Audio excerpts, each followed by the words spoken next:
Ang batas ay para lang sa mayaman at ang parusa ay para lang sa mga dukha.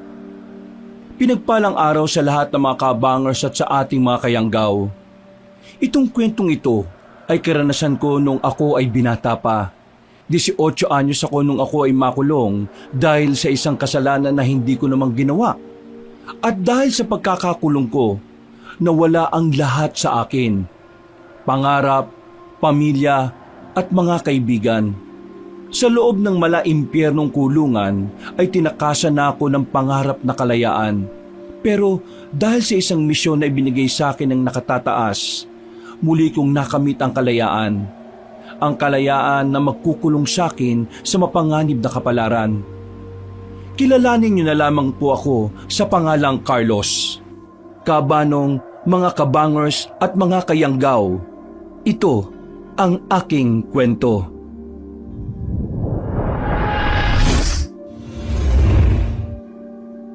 Bago nga pala magsimula ang ating kwento, sana'y mapindot nyo muna ang subscribe button at ang notification bell para lagi kayong nanonotify pag may bago tayong mga kwento. At huwag nyo rin kalilimutan mag-like at comment. Napakalaking tulong po ito sa ating channel para mas makapagatid pa kami sa inyo ng mga magaganda at mga nakakapangilabot na mga kwento. At ngayon, sa ating pagpapatuloy. Carlos, halika. Maupo ka nga rito. Pinapatawag niyo po raw ako, sir. Bakit po? Ano pong meron? Oo, kalma. Hindi ba pwedeng gusto lang kitang makasamang magkape? O yan, inumin mo muna. Huwag kang mag-alala. Wala namang lason yan. 10 taon na ako rito sa kulungan eh. Kapag may kape sa lamesa, ibig sabihin may pag-uusapang mahalaga. Mabuti naman at alam mo. Ano ba yun, sir? Minsan ba hindi mo naisip na umalis na rito sa kulungan na ito? Dismiss na ang kaso mo 2 years ago. Pwede ka nang lumabas eh. Para saan pa ang kalayaan sa labas kung wala naman na akong babalikan? Wala na lolo ko. Ang mga kamag-anak ko, pinandidirihan ako dahil kriminal na ako sa paningin nila. Wala na rin ako matitirhan. Magiging palaboy lang ako sa labas eh. At baka matuto pa ako ng kung ano-ano. Dito sa loob, maayos ang mga nagagawa ko kahit na papaano. Magulo nga lang, pero mas magulo sa labas. Kaya ayos na ako dito, sir. Pero maraming salamat sa effort nyo na tulungan ako makalaya mula pa noong unang taon ko rito. Naawa ko sa lolo mo eh. Pero wala rin naman akong nagawa. Masyadong malakas ang mga ebidensya na nilatag laban sa'yo. Pero alam niyo naman na wala akong ginawang masama, di ba? Hindi totoo ang mga binibintang nila sa akin. Na-set up lang ako. Alam ko, Carlos. Alam ko. Naniniwala naman ako sa iyo. At kilala kita. Bata ka pa lang, alam kong mabuti kang tao. Pero wala eh. Nabibili talaga ng pera ang batas. Inilaban ko naman. Hindi talaga kinaya. Sobrang pangit din ng sistema rito sa bansang to eh. Alam mo naman yan, hindi ba? Nakulong muna ako ng 8 taon bago napatunayan na wala akong kinalaman. Nakakatawa lang talaga eh. Ganun pala talaga kabagal ang proseso sa bansang ito eh, no? Dito mo na lang ba gustong mamatay? Sa loob ng impyernong kulungan na ito? Sa labas, impyerno rin.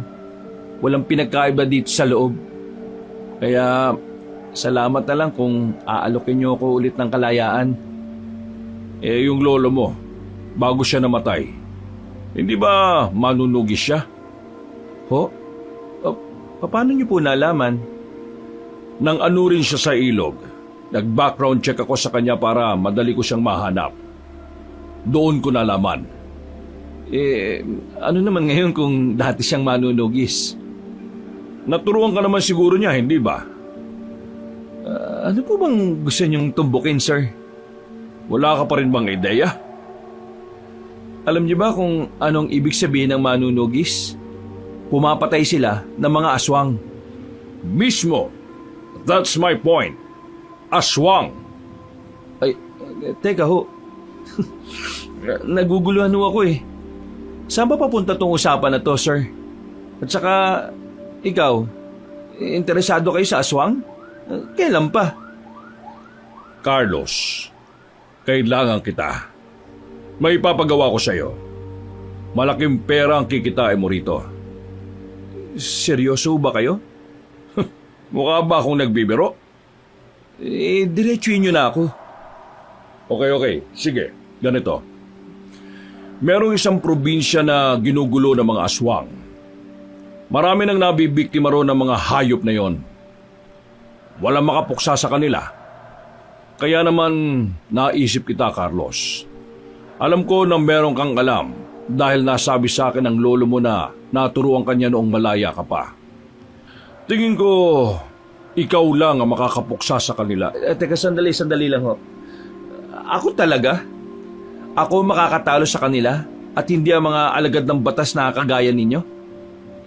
Carlos naman, parang hindi mo naman alam na isang malaking kalokohan para sa mga pulis ang usaping aswang. Tingin mo tatanggapin nilang operasyon kung aswang ang subject? Hindi. At tingin nyo tatanggapin ko rin? Oo, kailangan mo ng pera Hindi na mahalaga sa akin ang pera dito sa loob. Nasa ospital ang anak ng kaibigan mo. Kaibigan? Oo, si Ingo. Ang kaibigan mong hindi ka na dinalaw. Yung ampon niya, nasa ospital. Kailangan maoperahan. Alam kong mahalaga din sa'yo yung bata kasi gustong-gusto mo siya nung dumadalaw pa siya rito. Carlos, look, hindi naman sa ginigipit kita. Ang sa akin lang naman, matutulungan kita. Matutulungan mo rin ako. At matutulungan natin yung inaanak mo. Kaya, pag-isipan mo ng maigi. Napabuntong hininga na lang ako kabanong ng mga sandaling yon. Alam na alam talaga ni Sir Epi ang kahinaan ko. Si Bornok, ang inaanak ko sa kaibigan kong si Ingo. Parang anak na rin talaga ang turing ko sa kanya. Kahit kasi nakakulong ako, pakiramdam ko ay naging parte rin ako ng buhay ng batang yon. Kaya naman, gumulo talaga sa isipan ko ang sinabing yon ni Sir Epi. Lumabas ako sa opisina niya nang lutang ang utak ko, kabanong. Hanggang sa makabalik na ako sa selda namin, tulala pa rin ako. Kinalabit na lang ako ng kakosa ko na si Enteng nang mapansin niyang malalim ang iniisip ko. Mayor, mukhang kasing lalim ng karagatan niyang iniisip mo Sige ka, baka malunod ka. Ha? Wala to. Normal lang naman mag-isip ng malalim kapag nagana ang utak, hindi ba? Mismo! Ay, siya nga pala, Mayor. Sa susunod na buwan makakalaya na ako. Naku, sa wakas makaka-score na rin ako kay Mrs. ng Unlimited. Maayos ka nga, Enteng. Ayoko nang makikita pa kita ulit dito Kasi baka mapatay na kita. Tigilan mo na yung pagnanakaw na sinasabi ko sa'yo. Ay, oo naman, Mayor. Magbabago na talaga ako. Nagkausap na kasi kami ni Mrs. nitong nakaraang buwan Paglaya ko, plano na namin mag-anak. Maghanap ka muna ng magandang trabaho saka ka mag-anak. Ano ipapakain mo sa bata? Ikaw talaga, mag-isip-isip ka nga. Siyempre, maghanap ako noon. Kung meron nga lang trabaho na legal pero mabilis ang pera, papatusin ko na Magbabago na talaga ako para sa asawa ko. Mabuti naman kung ganun. Ikaw, Mayor, hindi ka na ba talaga lalabas dito? Patagal ka nang dapat nasa labas Pinag-iisipan ko nga kung lalabas na ako Lumabas ka na. Para yung susunod na bonding natin sa labas na natin gagawin, hindi sa ganitong lugar. Buong araw kong pinag-isipan sa selda ang mga sinabi sa akin ni Sir Epi. Kung ako kasi ang tatanungin, masaya na ako sa loob ng kulungan. Pero mukhang may mga taong kailangan kong matulungan. Kaya naman, kinagabihan, binalikan ko si Sir Epi sa opisina niya. Bumalik ka. Ano? Nakapag-isip-isip ka na ba, Carlos? Yung ibabayad sa akin, sapat na ba yun para sa operasyon ni Burnok at para sa bagong buhay ko sa labas? Hindi lang sapat. Sobra-sobra pa. At ako na rin ang bahalang umasikaso ng mga papel mo sa paglabas. Total matagal ka naman ng bayad. Nagkaintindihan kami ni Sir Epi sa bagay na yon. Kaya pinalabas na ako nung oras na ng paglaya. Pagtapak ng pa ako sa labas, para akong nakakita ng bagong mundo. Hindi ako makapaniwala na masisilayan ko ulit ang lansangan. Kalayaan. Ito pala ang kalayaan.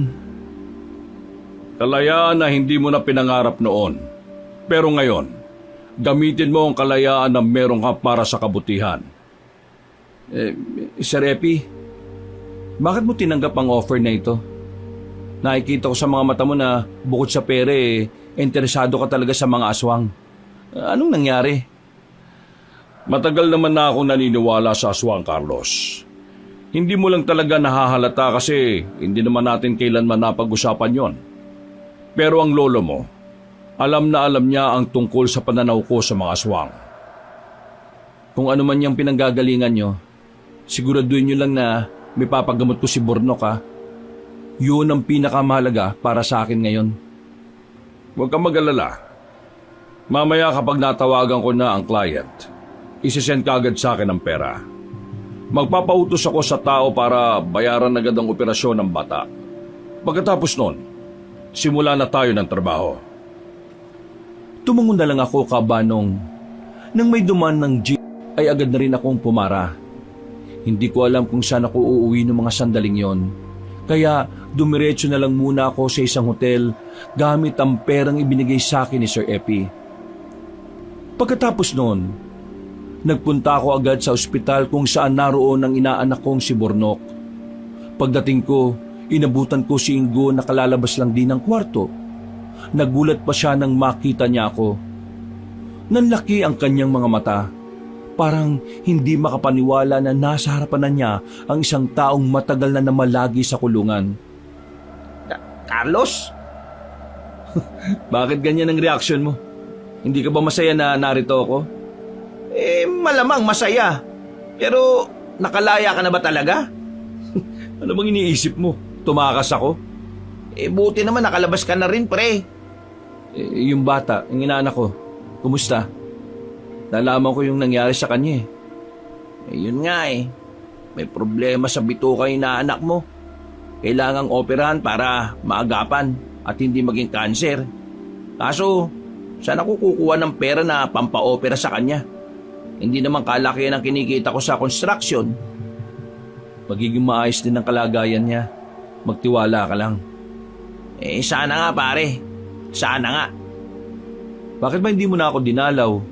Huling dalaw mo sa akin, 3 taon na nakalilipas ha. Bakit? Pinagbawalan ako ng mga magulang ng asawa ko Kriminal kasi ang tingin nila sa'yo. Ayaw nilang lumapit ako sa'yo dahil masisira daw yung pangalan nila. Kung hindi ko sila susundin, ilalayo nila yung bata sa akin. Pero wala rin naman nangyari. Niloko rin naman ako ng asawa ko at naghanap ng iba. Yung mga magulang niya, tuluyan na kinalimutan yung apo nila. Kung una pa lang alam kong mangyayari to, hindi ko na sana sila sinunod. Pinagpatuloy ko na lang sana yung pagdalaw sa'yo. Kaya mula nun, naya na akong dumalaw sa'yo kahit na wala nang pumipigil sa akin Sa isip-isip ko kasi, tapak walang kwenta kong kaibigan. Kaya, pasensya ka na ha. Hindi mo naman kailangang ibaba ang sarili mo Ang mahalaga naman sa akin alam ko na ang dahilan. Nako, maraming salamat sa pangunawa mo, pre. Ay, siya nga pala, yung mga kaibigan ng lolo mo, ginawan siya ng puntot kahit na walang laman. Kasi di ba, hindi naman natagpuan yung katawan niya nung nalunod siya. Kaya ayun, may puntot pa rin siya na pwedeng madalaw. Kung kasama siguro ako ni Lolo, hindi siguro siya malulunod at mamamatay Kasalanan to ng mga taong nagpakulong sa akin kahit wala naman akong kasalanan. Tungkol naman kay Mr. Yang, wag mo na sana siyang gantihan, pre. Malala na lagay niya Ha? Malala? Bakit? Ano bang nangyari sa kanya? Ngumiti na lang ng pilit si Ingo. Tinuro niya sa akin kung saan ang bagong bahay ng taong nagpakulong sa akin. Pinuntahan ko ang matandang incheck na yun sa kanila. Nakita ko siyang nakaupo sa wheelchair habang nasa loob siya ng kanilang bakuran. Isang kasambahay ang nag-aasikaso sa kanya. Lumapit ako sa matandang incheck kahit na hindi ako nagpapaalam. Natatandaan mo pa ba ako? Ikaw, Carlos! Mabuti naman at hindi mo pa nakakalimutan ng taong pinakulong mo nang walang kasalanan. Teka, nasaan na nga pala yung anak mong babae na sinasabi mong pinagsamantalahan ko? Iniwan ka na rin ba niya? Nasaan na rin pala yung pinsan niya na siyang nambaboy sa anak mong babae? Wala na rin ba? Pinagtakpan mo yung lalaki yun kasi kapag naalaman ng lahat, madudungisan ang pangalan ng pamilya niyo. Napakasama mong ama. Kahit yung anak mo, nagdurusa sa ginawa mo eh. Aki, kawala ko ano tama. Tama. Makasarili ka. Hardenero lang ako sa inyo eh. Wala akong ginawang masama. Pero sinira mo ang buhay ko. At dahil sa'yo, nawalan ako ng lolo habang malayo ako sa kanya. Ano gusto mo aking gawin? Ikaw gusto gati sa akin? Kaya ka punta rito? Sige! Ikaw gawin gusto mo. Ako wala ko laban. Sige mo akin, oh. Upo lang ko dito. Sige. Para nga ang pakiramdam mo. Ako patay mo. Anong tingin mo sa akin, kagaya mo? Hindi ako kasing demonyo mo, no? Wala nang punto na gagantihan pa kita. Sapat na sa akin na makitang nagdurusa ka ngayon. Mag-isa at naghihirap sa sakit. At higit sa lahat, malungkot. Kaya damhin mo ang karma mo. Kalma. Ako kalma na, oo, tama ka. Hiling ko na sana mas mabuhay ka pa ng matagal para mas matagal mo ring maramdaman ang paghihirap mo. Tiningnan ko siya ng masama, Kabanong. Nakatingin lang siya sa akin na parabang nagmamakaawa siyang patawarin ko. Pero hindi ko binigay ang kapatawaran na gusto niya. Sinira niya ang buhay ko eh. Maraming nawala sa akin ang dahil sa isang kasalanan na ako mismo ang nagbayad. Umalis ako roon nang hindi na muli pang lumingon. Masakit para sa akin ang nangyari. Pero kahit na anong awa ko sa kanya, hindi ko pa rin kayang ibigay ang kapatawaran na hinihiling niya. Bumalik na lang ako sa ospital. Inabutan ko si Ingo sa labas ng kwarto ng anak niya. Natataranta at hindi mapakali. Ayon sa kanya, sinisimulan na ang pag-oopera kay Bornok. Napaiyak na lang din siya sa sobrang tuwa, habang ako naman ay lihim na napangiti. Hindi ko na lang din sinabi sa kanya na ako ang gumawa ng paraan para maoperahan na ang bata. Sapat na sa akin na malaman na maging maayos na rin ang anak niya. Bandang gabi, pinuntahan ko si Sir Epi. Nagkasundo kaming magkita sa isang abandonadong warehouse na malapit lang din sa istasyon ng pulis. Oh, late ka ng 10 minuto ah. May nangyari ba? Wala naman ho, sir. Galing lang ako sa inaanak ko. Naoperahan na ho siya kanina. Sabi ng doktor magiging maayos na rin ang kalagayan niya sa mga susunod na araw. Maraming salamat talaga, sir. Huwag ka magpasalamat sa akin, Carlos. Magpasalamat ka sa sarili mo dahil ikaw ang dahilan ng paggaling ng bata. Naging gabay mo lang ako. Well, let's talk about the business. Merong inilatag na mga larawan si Sir Epi sa lamesa. Larawan yun ng mga aswang. Ganun na mga aswang na pinapakita sa akin ng lolo ko noong bata pa lang ako. Kaya naman, hindi na rin naman yon bago sa akin. Pamilyar ka na siguro sa mga aswang na ito. Pero ang problema, hindi alam ng mga intel ko kung alin sa mga ito ang nanggugulo sa barangay Paco. Pero ayon sa client, yung aswang na nambibiktima sa lugar nila nangunguha raw ng babae. At ang mga lalaki naman, pinapatay. Yung mga babae, hindi na muling nakikita. Meron ding usap-usapan na hindi lang nag-iisa ang aswang sa probinsya nila. Yung unang aswang na namataan sa kanila, yun ang nambibiktima, tama? May nasabi ba sa iyo kung anong itsura niya? Ang natatandaan ko, mahaba ang buhok eh. Tapos kulay puti. Eh dito sa mga larawan, isa lang naman ang puti ang buhok dito. Pero maikli lang ang buhok nito eh. Ang sabi ng lolo ko, kapag maikli ang buhok at kulay puti, ang tawag sa mga yon ay gabulang. At kung mahaba naman ang buhok tapos kulay puti at ang buong katawan ay kulay itim, gabunan naman ang tawag sa kanila. Ang gabunan ang isa sa pinakamalakas na aswang sa kasaysayan ng mga aswang. Isang beses lang silang kumakain sa isang taon. Pero meron silang kakaibang ugali. Kapag wala silang magawa, pumapatay lang sila ng basta-basta. Kaya tama talaga na ikaw ang pinili ko sa trabahong ito eh. Kasi alam kong marami ka talagang nalalaman. Siya nga po pala. Matanong ko lang, may makakasama ba ako dito? Hindi ko naman kasi kakayanin na ako lang eh. Di ako. Bakit ikaw? Bakit hindi? Ang ibig kong sabihin, di ba may trabaho ka bilang Nag-resign na ako para dito. sigurado ba kayo? Ipinagpalit niyo ang trabaho niyo sa ganitong uri ng sideline? Carlos, matagal na akong gustong mag-resign. Nakakasawa na rin kasi. Kaya na mag-offer sa akin ng ganitong trabaho, medyo nainganyo ako kasi bago to. Umamin nga kayo sa akin. May malalim kang dahilan bukod sa pera, no? Kung ano man yun hindi ko gustong pag-usapan sa ngayon. Ang mahalaga, nandito na tayo para pagandaan ang nalalapit nating paglaban sa mga aswang. Siya nga pala. Marami na rin pala tayong armas na dadalhin kaya wala na tayong magiging problema. Meron akong alam na magagamit ko sa laban na ito. Hindi baril. Hindi baril? Ano? Matapos ang usapan naming dalawa, sinamahan niya ako para puntahan ang dati naming bahay. Sobrang tahimik na ang paligid nang dumating kami roon, Kabanong.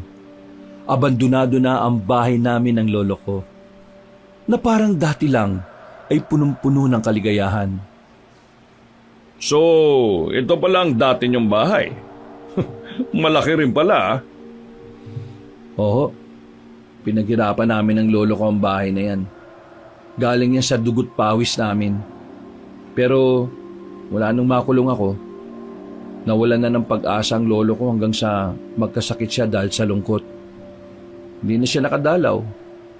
Nalaman ko na lang na tumalon na lang siya sa ilog para tapusin ang sarili niyang buhay. Napakaraming masasayang alaala sa bahay na yan, sir. Mula dito sa labas, nararamdaman ko na kaagad yung sakit eh. Pero wala na ako magagawa. Kailangan kong magpatuloy. Lalo na ngayon, nagkakaroon na ako ng interest para malaman kung ano ba talaga ang papel ko sa mundo. Gamit ang cellphone namin, ay inilawan namin ang loob ng bahay namin. Nakakalat ang mga gamit sa sala, pati na rin ang mga aparador ay nakabagsak na rin. Dumiretso ako sa hagdanan na tumakyat sa itaas. Tumungo ako sa kwarto ng lolo ko. Binuksan ko ang sahig kung saan doon nakalagay ang baul ni lolo. Anong laman yan? Ito ang gamit ni lolo nung nakikipaglaban pa siya sa mga aswang. Ang sabi niya sa akin, balang araw magagamit ko ito. Hindi ko inakala na mangyayari pala talaga yung sinabi niyang yun sa akin. Teka, espada yan ah. Ang ganda. Maganda nga, pero ang dilim ng kasaysayan nito. Ang dami na nitong pinatay na aswang. Sir Epi, bigyan niyo ako ng 1 buwan. Mag-iinsayo ko. Pag-aaralan ko ang mga galaw at taktika sa pakikipaglaban sa mga aswang. Pinapangako ko, 1 buwan lang, matututunan ko ang lahat ng tinuro sa akin ni Lolo na di ko pinansin noon. Sige, kakausapin ko ang kliyente. Basta 1 buwan lang ha.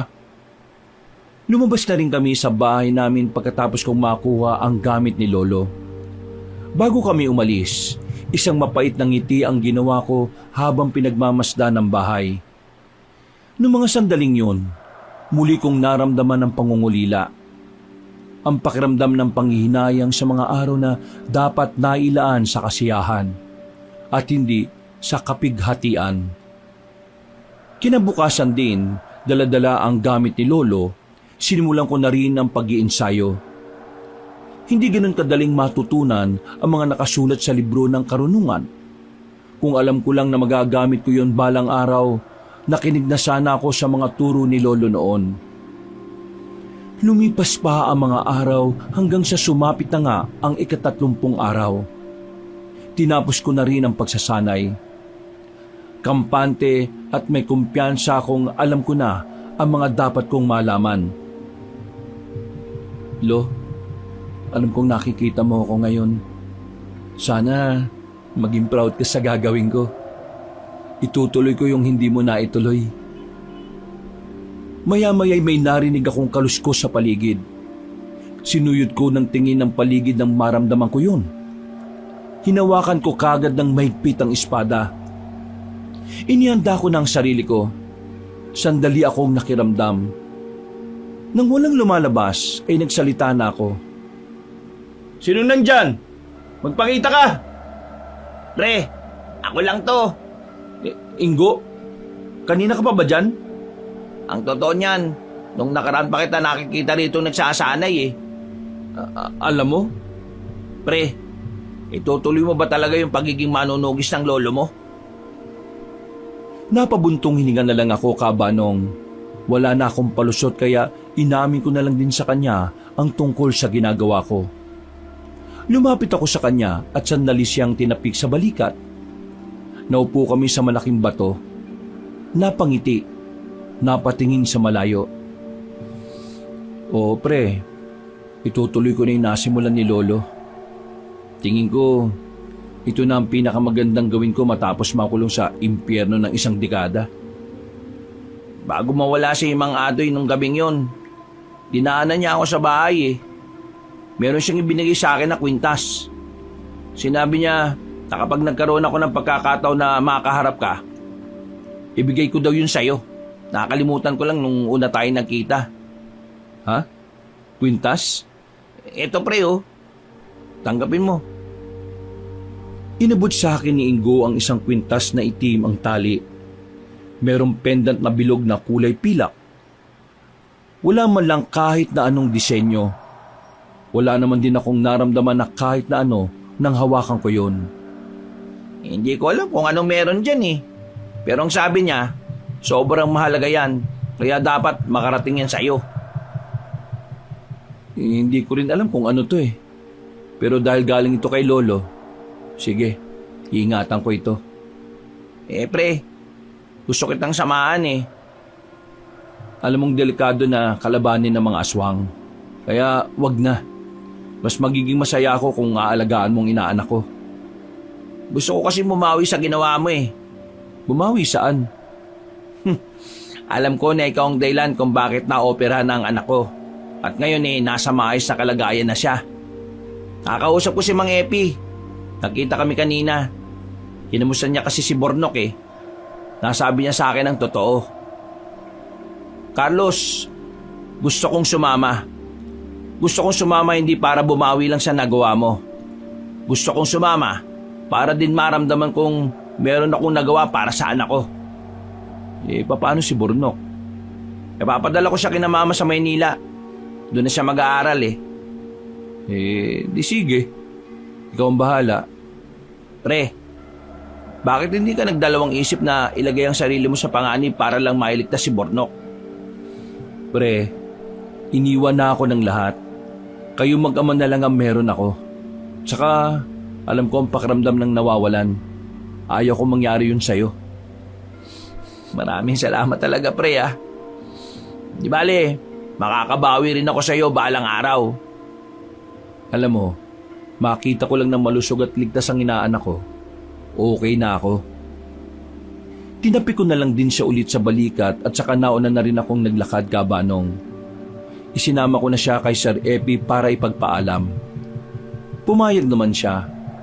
Ang kaso nga lang, walang nakalaan na bayad para kay Ingo dahil hindi ito nakasama sa kontrata.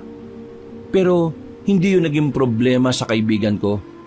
Handa siyang samahan ako hindi para sa pera. Sigurado ka naman talaga, Ingo. Baka naman bigla kang umatras kapag nasa gitna na tayo ng labanan, ha? Hindi po, sir. Mga bata pa lang kami nito ni Carlos. Tinuruan na kami ni Mang Adoy. Sanay na rin po ako sa mga aswang. Di kung ganon, magsaya muna tayo ngayon. Total bukas magsisimula na tayo sa operasyon natin. Pumasok kami sa isang beer house sa bayan. Hindi naman ako pala inom kaya kakaunti lang ang nilaklak ko. Habang nagkakasiyahan sa loob ng beer house, bigla na lang akong nakaramdam ng pagkahilo. Alam kong hindi yun dahil sa alak dahil hindi naman malakas ang tama ng nainom ko. Napahawak ako sa pader, Kabanong. Munti ka na ako matumba. Pero buti na lang ay napansin ako ni Ingo. O pre, ayos ka lang ba? Lasing ka na yata eh. Hindi pa ako lasing. Nahihilo ka na nga eh. Hindi nga ako lasing, pre. Bigla lang ako nahilo. Ha? Sigurado ka ba? Ayos ka lang ba talaga? Oo, ayos lang ako. Bumalik na lang ako sa upuan namin. Mga ilang minuto lang, naramdaman kong uminit ang kwintas na suot ko.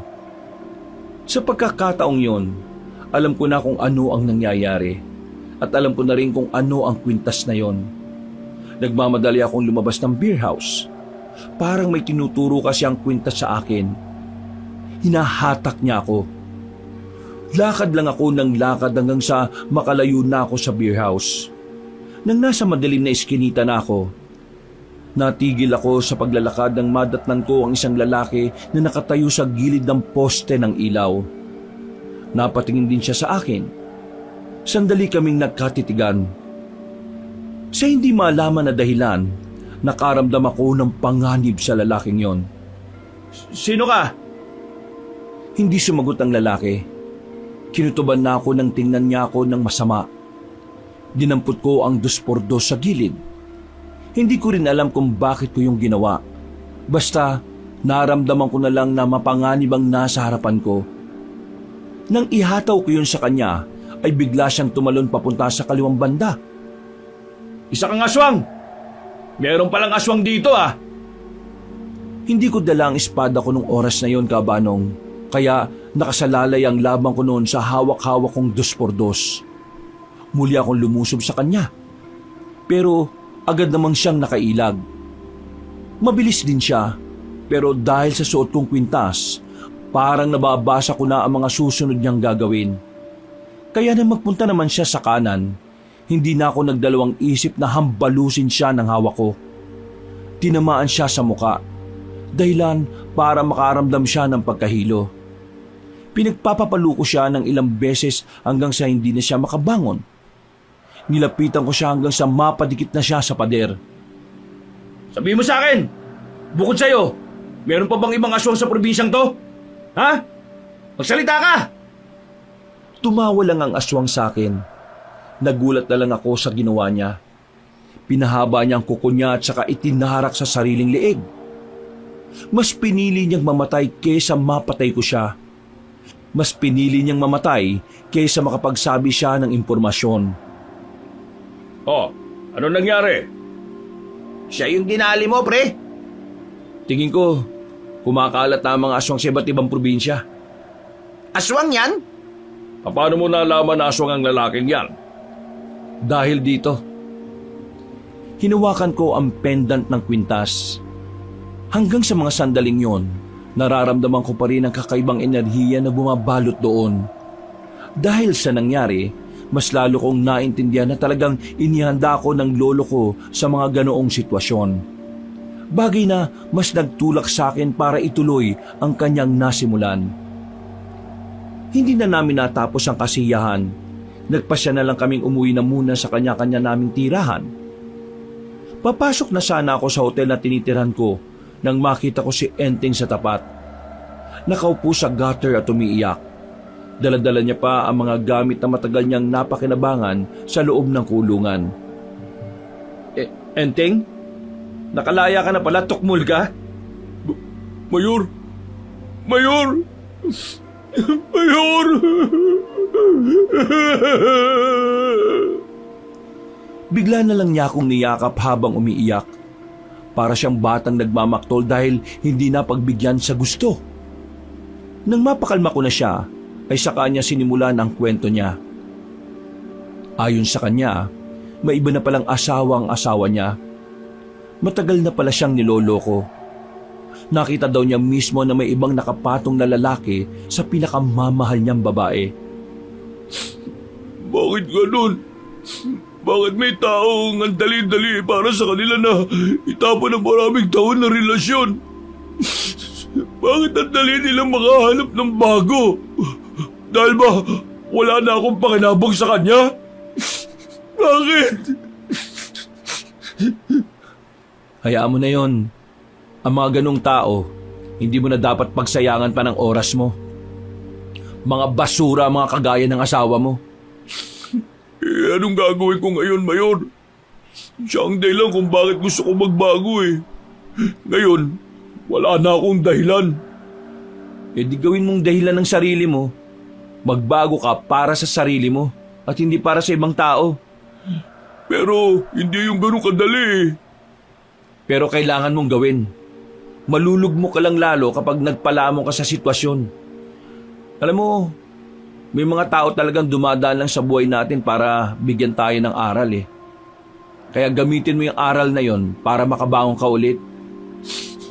Hindi ko na alam. Huwag kang mag-alala. Tutulungan kita. Sumama ka sa akin. Meron tayong tatrabahuin. Ha? Ano yun, Mayor? Ipapaliwanag ko sa iyo bukas ng umaga. Balikan mo lang ulit ako dito. At pwede ba? Wala na tayo sa kulungan. Tigilan mo na ako kakatawag sa akin ng mayor. Kahit na papaano ay gumaan na ang pakiramdam ni Enteng.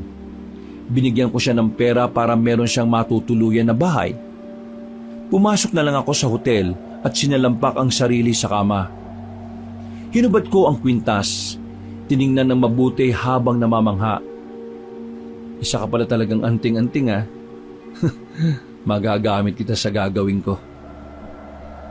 Kinabukasan, isinama ko si Enteng sa tagpuan namin nila Sir Epi. Napapakamot na lang sa ulo si Sir Epi dahil hindi niya inakala na pati si Enteng nakakalaya pa lang ay makakasama na sa lakad namin. Ayaw niyo nun. Mas marami, mas maganda. At saka, sigurado mayayari sa atin ang mga kalaban natin. Eh teka, sino bang bibirahin natin? Mga aswang. Ha? Mga aswang lang pala eh. Mga ano? Aswang? Oo, mga aswang. Bakit? Takot ka ba sa aswang? Ay, hindi naman. Ang tanong kasi dyan, totoo ba mga aswang? Tingin mo magre-resign ako sa trabaho at sasama rito kung hindi totoo mga aswang? Kaya pala wala ka na ron? Nag-resign ka na pala, sir? Yanda mo sarili mo. Mga aswang ang bibirahin natin. May mga gamit naman na tayo. Hihintayin na lang natin mamayang gabi yung private na sasakyan na ipapadala ng kapitan ng barangay sa probinsyang yon. Hindi to laro-laro lang, Enteng ha. Pwede kang mamatay. Pwede kang makaligtas. Kung gusto mong ma-enjoy ang pera na ibibigay ko sa'yo, kailangan mo mabuhay. Ay, siya nga pala. Ito nga pala si Ingo. Kaibigan ko yan. Ingo, ito naman si Enteng. Kasama ko sa selda. Nagkamay silang dalawa at nagngitian. Pagkatapos ay nilisan na rin namin ang lugar na yon. Nagtugo na kami sa dalampasigan. Aswang talaga kakalabanin natin. Hindi talaga kayo nagbibiro. Ang kulit mo talaga, Enteng. Huwag ka na nga matanong. Alamin mo na lang sa sarili mo kapag nakarating na tayo sa pupuntahan natin. Halos 1 oras din kaming naghintay doon. Maya-maya pa'y dumating na rin ang sasakyan namin sa paglalayag. Katabing probinsya lang naman ang pupuntahan namin, kaya hindi naman sobrang layo. Halos 8 oras na biyahe lang sa karagatan ay nakarating na rin kami. Umaga na nang magtungo kami sa barangay kung saan ang gugulo umano ang mga aswang. Habang naglalakad kami patungo sa barangay hall, nakarinig agad kami ng mga iyakan. Nagmamadali kaming lumapit doon para alamin kung ano ang nangyayari. Pagsilip namin, nasipat namin ang loob ng barangay.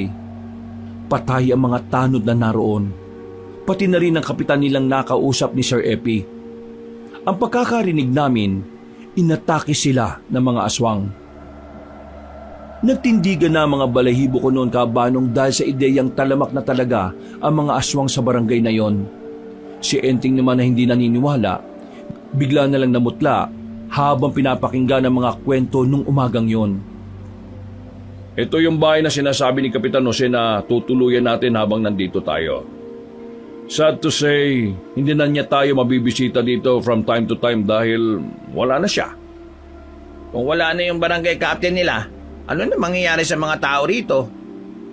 Sa pagkakarinig ko kanina buhay pa naman ang ibang kagawad. Magtutulong-tulong sila para patakbuhin ang barangay nila. Sa ngayon, kailangan natin maging mapagmasid at maging alerto. Narito na tayo sa lugar kung saan ang gugulo yung mga aswang. Mamayang 9:00 lalabas tayo. Mag-uobserba tayo sa mga tao rito. Malaki kasi ang tsansa na ang aswang na nanggugulo rito humahalo lang din sa mga tao. Nang umagang yon, ay pinili lang muna naming maging kalmado kahit na nagkakagulo na ang mga tao sa labas. Hindi kasi kami pwedeng magpakilala sa kanila dahil wala pa kaming ideya kung sino ang aswang. Dakong hapon, pinuntahan kami ng isang magandang babae. Matangkad, maputi at talagang pang Miss Universe ang tindigan. Nagpakilala siya sa amin bilang apo ng pinatay na kapitan. Baka sa mukha niya ang pagkabahala at takot. Nanginginig pa ang mga kamay niya habang nagkukwento. Kaya kahit na papaano nagkaroon ako ng pag-asa na mawawakasan na rin ang kasamaan ng mga aswang dito dahil nandito na kayo. Nakikiusap ako sa inyo. Tulungan niyo kaming makamit ang kalayaan at kapayapaan. Naintindihan ko ang pag-aalala mo sa mga tao rito pero wala ba kayong impormasyon na makakatulong para malaman namin kung sino ang aswang? Isa siyang matandang babae. Humahaba ang buhok niya. Isa siyang kubot. At ang asawa niya ay isang gabunan. Pero itong kubot lang ang nagpapakita rito. Paminsan-minsan marami sila. Pero madalas, itong matandang babae talaga ang nakikita namin at ang nambibiktima. Nakarating sa amin ang impormasyon na gabunan ang unang nambibiktima rito. Nangunguhan ng babae. Pero ngayon, isa ng kubot? Salit-salitan lang naman sila mag-asawa eh. Kaya nga rito sa amin, takot na ang mga tao kapag ganitong oras na. Sandali lang. Ano yung sinasabi mo kanina? Lubot? Yung matanda lubot? Kubot, K-U-B-O-T, hindi lubot pre. Kubot. Ano ba ibig sabihin ng lubot? Ay ambot. Pababangis sila, wala silang awa.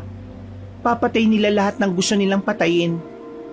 Bakit kasi hindi kayo lumalaban sa kanila? Sinubukan namin pero wala ring nangyari. Kaya nga kinailangan na namin kayo. Kailangan namin ng tulong ninyo, lalong-lalo ka na Carlos. Ang apo ng dating manunugis na tumulong din sa kabilang barangay. Kilala niyo pala lolo ko. Isa siyang magiting na manunugis noon. Buo pa sa alaala ko kung paano niya kami iniligtas ng pamilya ko. Kaya sana, magkaroon ako ng pagkakataon na makapagpasalamat sa kanya. Kinalulungkot kong sabihin pero ilang taon na siyang patay Sorry kung ganon. Isang mahabang katahimikan ang bigla na lang namayani. Maya-maya pa, naramdaman ko na naman na uminit ang suot-suot kong kwintas. Parang inuutusan na naman niya akong lumabas at hanapin kung nasaan ang aswang. Agad akong tumayo. Naalarma naman ang mga kasama ko dahil doon. Mabilis ang lakad na ginagawa ko hanggang sa makarating na ako sa sagingan. Wala naman akong inabutan doon. Hindi na rin naman umiinit ang kwintas. Sinuyod ko ng tingin ng buong paligid pero wala na talaga kaming nakita pa. Wala naman ah. Sigurado bang gumagana yung anting-anting na yan? Gumagana to. At nakakasiguro ako na nandito kanina yung aswang. Ngayon, wala na eh. Isang patunay lang na alam na rin nilang may makakalaban na rin sila. Uy, tingnan nyo yun oh. Napalingon kami sa kaliwang banda. Nakita namin doon ng maraming bungo na parang naipon doon. Sa palagay ko, mga pugot na ulo mga yon. Inilagay doon at hinayaan na lang maagnas. Kinikilabutan ako noon kahit na alam kong kakayanin ko naman ang mga aswang. Hindi ko maipaliwanag ang kaba na nararamdaman ko. May halong pagkasabik din yon na parabang ako pa mismo ang gustong humanap sa kanila. Kailangan natin mag-ingat. Nakakatiyak ako na babantayan nila ang bawat kilos natin. Mukhang mali yata na dito tayo sa barangay na maniniraan eh. Mas maganda siguro kung sa labas. Hindi. Mas maganda ngang narito tayo para mailang silang gawin ang mga ginagawa nila sa mga tao. Tama si Sir Epi. Dito lang tayo. Kapag umalis tayo, pinakita lang natin sa kanila na natatakot tayo. Ang mga aswang, mas lalong lumalakas ang loob kapag nakikita nilang mahina't natatakot ang kalaban. Matapos naming masiguro na walang aswang sa paligid, ay bumalik na rin kami sa bahay. Hindi kami makampante ng mga oras na yun. Nag-aanyong kapayapaan ang katahimikan ng gabi. Pero mararamdaman din sa pagiging tahimik ang peligro at panganib na tila ba nagtatago sa bawat sulok ng dilim. Kaya sa unang gabi namin doon, walang natulog sa amin. Nanatili kaming mulat kahit pagod din kami sa biyahe. Pero wala namang aswang na nagparamdam. Kalmado rin ang anting-anting na suot ko. Kinabukasan, Sir Epi, pwede na kayo matulog. Kami na ni Ingo ang bahala rito. Magluluto na lang kami. Sigurado ka ba? Oo, kaya pa naman namin eh. Di ba pre? Oo. Kami na akong bahala. O sige, matutulog na ako ah. Nauna na si Enting sa loob eh. Naiwan kaming dalawa ni Ingo sa bakuran. Nagsibak na lang kami ng kahoy para sa lulutuin namin sa darating na tanghalian. Pero sa kalagitnaan ng ginagawa namin, bigla kong naramdaman na naging aktibo na naman ang anting-anting. Masyado pang maaga noon kaya sinubukan kong hindi na lang muna pansinin. Pero habang tumatagal, parang mas lalong umiinit ang anting-anting. Isang indikasyon na kailangan ko talagang sundin kung ano ang tinuturo niya. Oh, bakit pre? May nararamdaman na naman ba yung anting-anting na yan? Oo, kailangan kong sundan. Dito ka lang ah. Hindi, sasama ako. Hindi ko na siya pinigilan. Binilisan namin ang paglalakad at pinuntahan kung saan ang tinuturo ng anting-anting. Nakarating na kami sa bungad ng gubat. Habang nililibot namin ang tingin ng paligid, isang matandang babae ang nakita namin sa bandang ilog. Kung titingnan maigi, parang normal na tao lang siya na nagsasalok ng tubig. Pero sinasabi sa akin ng anting-anting na aswang ang matandang yon. At malakas ang pakiramdam ko na parang siya ang kubot na sinasabi ni Sandra. Nagtago na muna kami sa gilid. Pinagmamasdan lang namin na matanda. Aswang ba talaga ang isang yan? Bakit parang normal lang naman ang galaw? Aswang yan. Hindi magkakamaling anting-anting ni Lolo. Kailangan lang natin kumuha ng tamang pagkakataon. Susundan natin siya para malaman natin kung nasaan ang iba niyang kasama. Tingnan mo, nakatingin siya dito oh. Parang nararamdaman niyang narito tayo. Yumuko ka. Itinago na muna namin ang sarili namin, kabanong. Makalipas ang ilang segundo, nang balikan namin siya ng tingin, ay nawala na siya. Pero nanatiling aktibong anting-anting, kaya nararamdaman kong hindi pa yon nakakalayo. Mabilis kaming umalis sa pinagtataguan namin. Pinuntahan namin ang ilog at sinuyod ang tingin ang paligid. Sa hindi malamang dahilan, parang tinuturo ng anting-anting ang tamang daan. Tinumbok namin ang diretsyo at narating na nga namin ang malaking puno ng akasya. Nararamdaman kong narito ka lang. Kaya lumabas ka na. Pre, ayan na siya. Ano kailangan niyo sa akin? Alam mo kung anong kailangan namin sa'yo. Imposibleng hindi mo nararamdaman kung sino kami. Base sa tindigan niyo, ay masasabi kong may alam kayo kung sino ako. Alam mo naman pala eh. Narito kami para iligpit ka. Iligpit? Aswang ka! Hindi ko naman sinasabing hindi. Pero nag-aalala lang ako. Sigurado ba kayong ililigpit niyo ako? Eh parang mga lampa kayo sa paningin ko. Pre, wala tayong dalang sandata. Kakayanin ba natin yan? Gumilid ka na muna. Akong bahala sa isang to. Wala akong panahon dahil masyado pang maaga para pumaslang.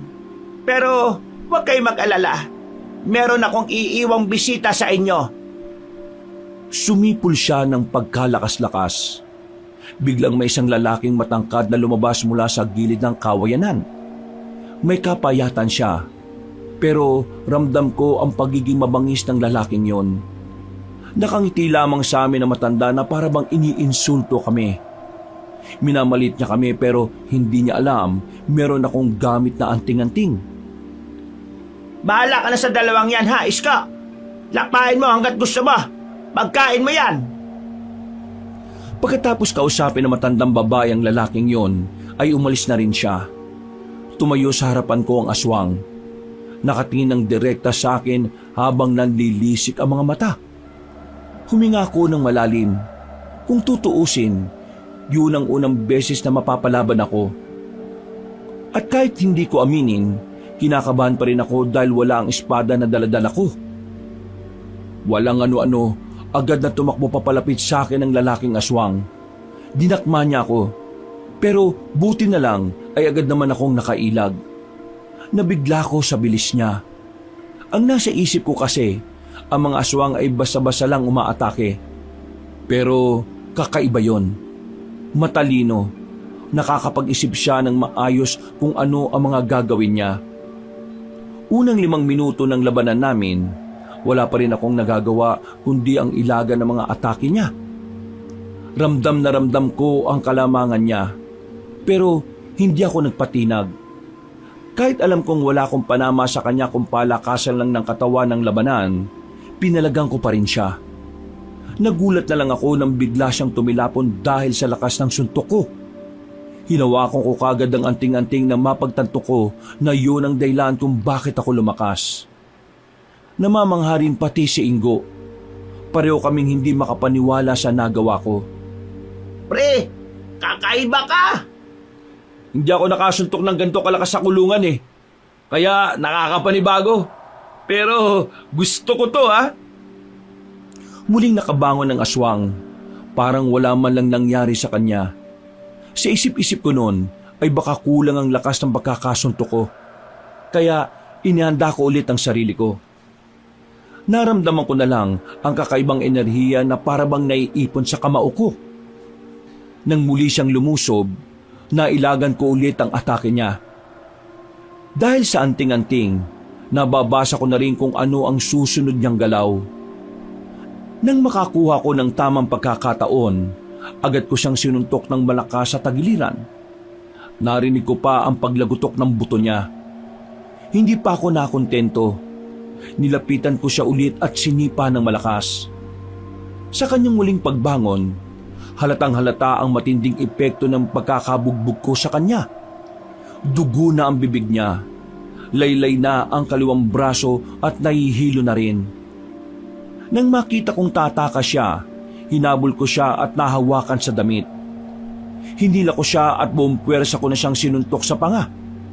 Sinundan ko ulit ng isang malakas na suntok sa sikmura.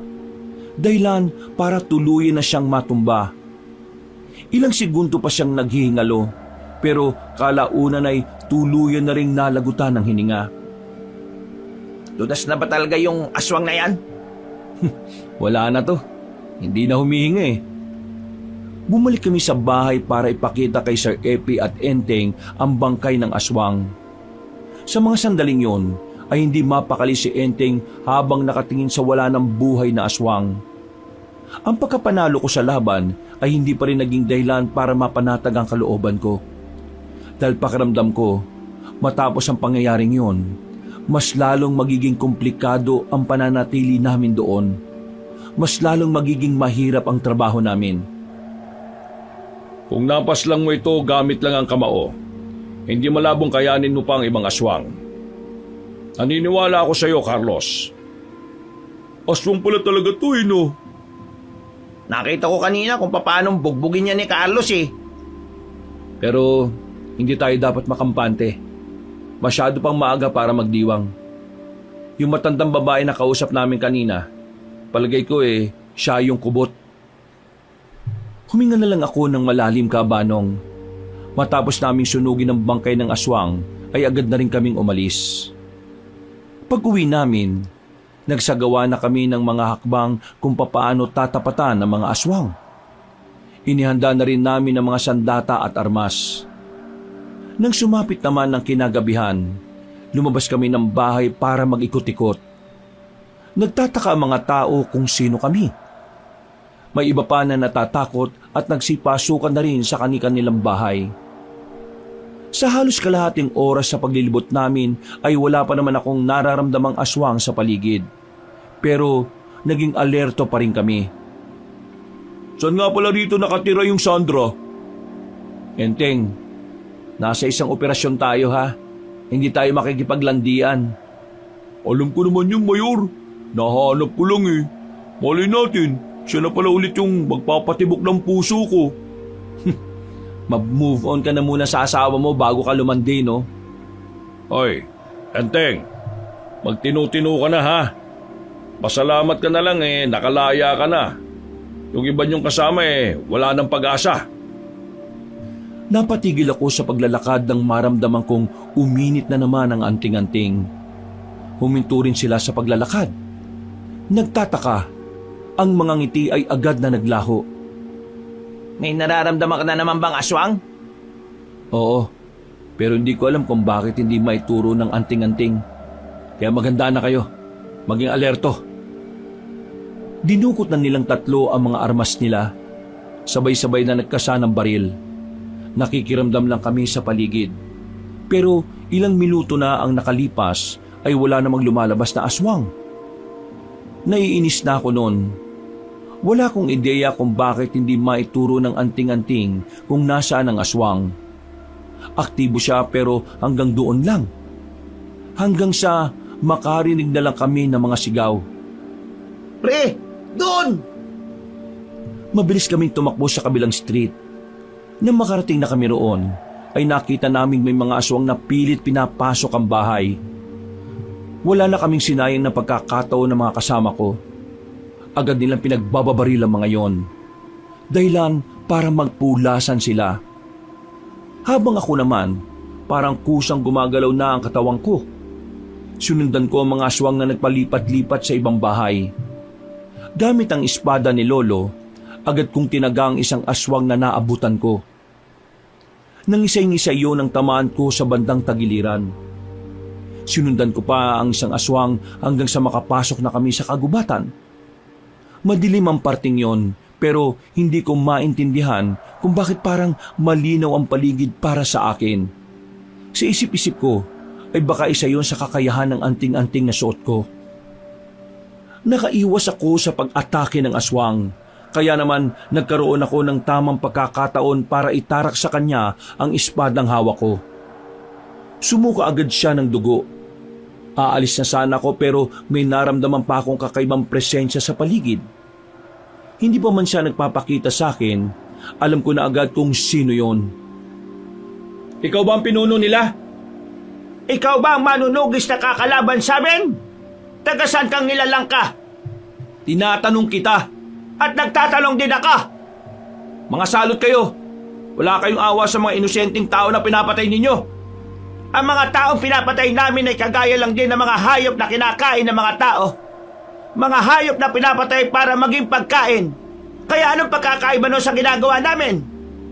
Ang mga hayop na tinutukoy mo ay may permisyon ng Diyos para maging pagkain ng mga tao. Pero ang mga tao, hindi nyo sila dapat naging pagkain kailanman. Ano ba binabalak ninyo rito? Kung ano man ang binabalak namin dito, malalaman mo lang yon kapag nakaharap mo na ang pinakapinuno namin. Sa ngayon, kailangan mo muna akong patayin para mangyari yon. Hindi ako kinakabahan sa'yo. Kaya ikaw ang kabahan ngayon. Base sa tapang na ipinapakita mo, mukhang nagtataglay ka ng kakaibang lakas. Dahil ba yan sa anting-anting na suot mo? Oh, bakit natatawa ka? Buwang ka na ba? Wala naman. Natatawa lang ako kasi sa haba ng panahon, ngayon na lang ulit ako magkakaroon ng kalaban na merong anting-anting. Sa wakas, mahihirapan na rin akong paslangin ang kalaban ko. Puro kakayabangan. Simulan na natin to!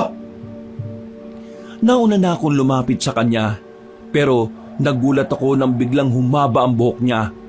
Pumulupot yon sa dalawang paa ko. Hinila niya ako ng malakas at saka hinambalo sa malaking puno sa gilid. Sa lakas ng hambalos niya ay naramdaman ko kagad yon. Babangon na sana ako pero biglang gumapang ulit ang buhok niya papunta sa akin. Pumulupot naman yon sa leegan ko at itinaas ako sa ere. Buti na lang ay agad ko yung naputol gamit ang espadang dala ko. Nang mabitiwan niya ako ay naramdaman kong parang lumalakas ang enerhiya sa katawan ko. Mas lalo kasing nagiging aktibong anting-anting. Kaya hindi ko na inaksaya ang kakaunting oras para makalapit sa matanda. Nang tumakbo ko papunta sa kanya, hindi niya ako nahagip ng mahaba niyang buhok. Bagay na kinuha kong pagkakataon para matamaan siya ng espada sa tagiliran. Tumalon siya paakyat ng puno. Hinawakan niyang sandali ang tagiliran niya at nang makitang may dugo roon, umangil siya ng malakas. Galit na galit, nanggigigil. Wala akong pakialam kung marami ka nang napapatay na kagaya ko. Dahil ngayong gabi, tutuldukan na natin yung pagpatay mo. Talagang pinapatunayan mo sa akin na hindi ka basta-basta. Papatayin kita ngayon. Isusunod ko naman ang iba pa para matapos na ang trabahong to. Yan ang gusto ko. Mayabang din.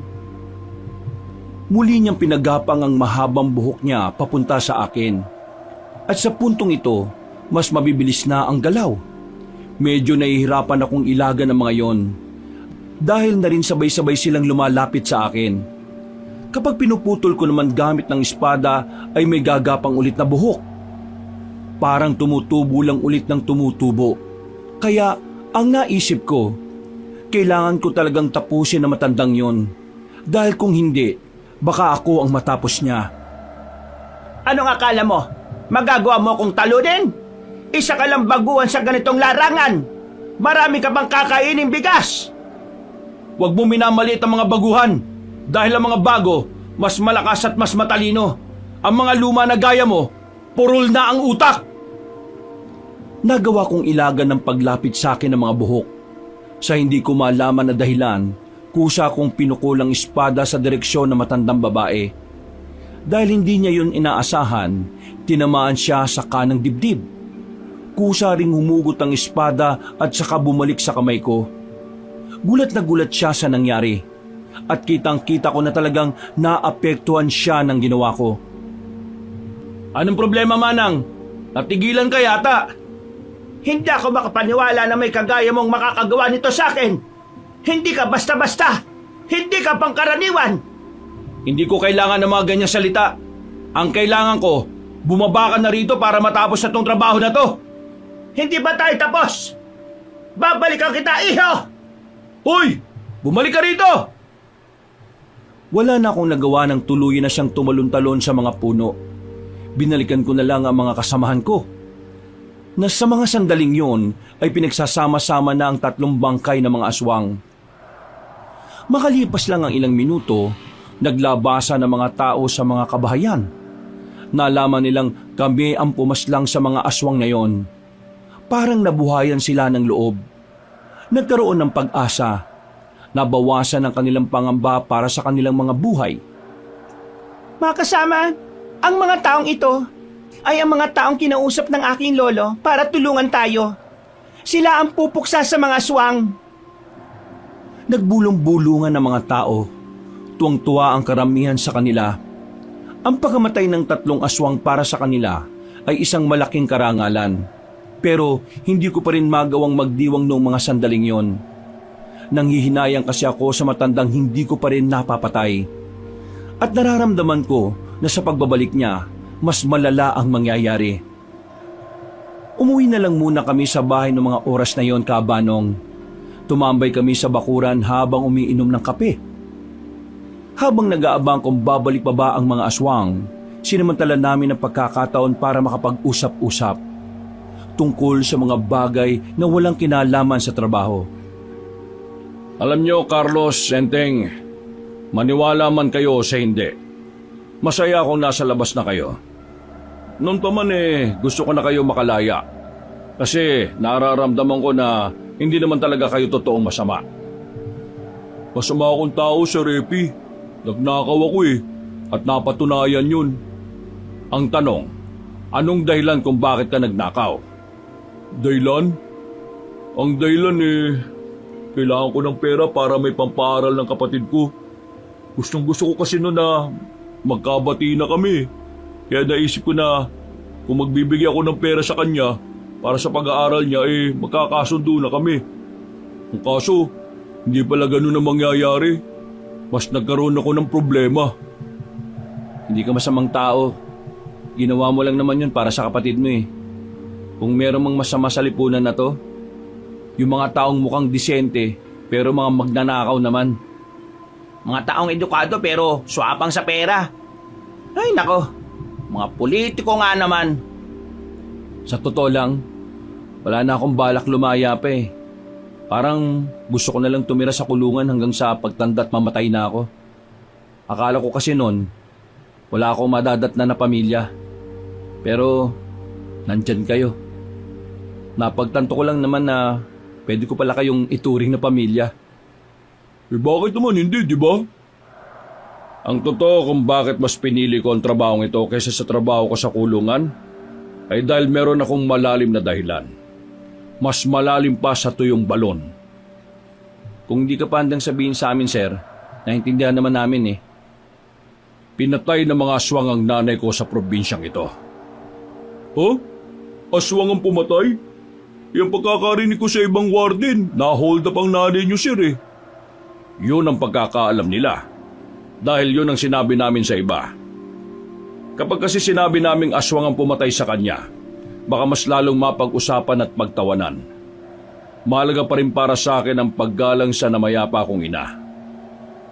Dito mismo sa probinsyang ito namatay ang nanay niyo, sir? Oo, dito mismo. Nagpunta siya rito dahil sa isang kaibigan. Hindi ko alam kung bakit sa dami ng tao siya pa ang biniktima ng aswang. Wala namang alam ang nanay ko sa kanila. Kaya ako nandito kasi gusto ko malaman kung bakit nila ginawa sa nanay ko yon. Yung pinuno mismo ng mga aswang ang dumali sa nanay ko Yun ang sinabi sa akin ng kapitan dito nung unang usap namin. Grabe pala nangyari sa nanay niyo, sir. Sana kung nasan man siya ngayon may kapayapaan na siyang nararanasan. Sir, wag ko kayo mag-alala. Gagawin natin ang makakaya natin para mabigyan ng hustisya ang nanay ninyo. Ngayong may hawak akong anting-anting, mas malaki ang tsansa nating matalo mga salot na yon. Maraming salamat sa iyo, Carlos. Kahit na nalaman mo ngayon na personal itong ginagawa ko, hindi ka nagalit sa akin. Sa inyo rin, Ingo, Enteng. Kahit na hindi kayo kasama sa kontrata sumama pa rin kayo. Huwag kayong mag-alala. Malaki-laki naman ang naibayad sa akin. Kapag natapos natin to, ako nang bahala sa inyong dalawa. May pambabae na ako. Tumigil ka. Gamitin mo sa tama yung pera mo. Hindi yung kung saan-saan. Wala naman siguro masama kung mambababae ako paminsan-minsan. Asawa ko nga ng lalaki. Napapailing na lang kami sa sinabi ni Enteng. Hindi na lang namin pinatulan dahil kung ano-ano na lang ang sasabihin niya. Nung gabing yun, kaming dalawa naman ni Ingo ang natulog.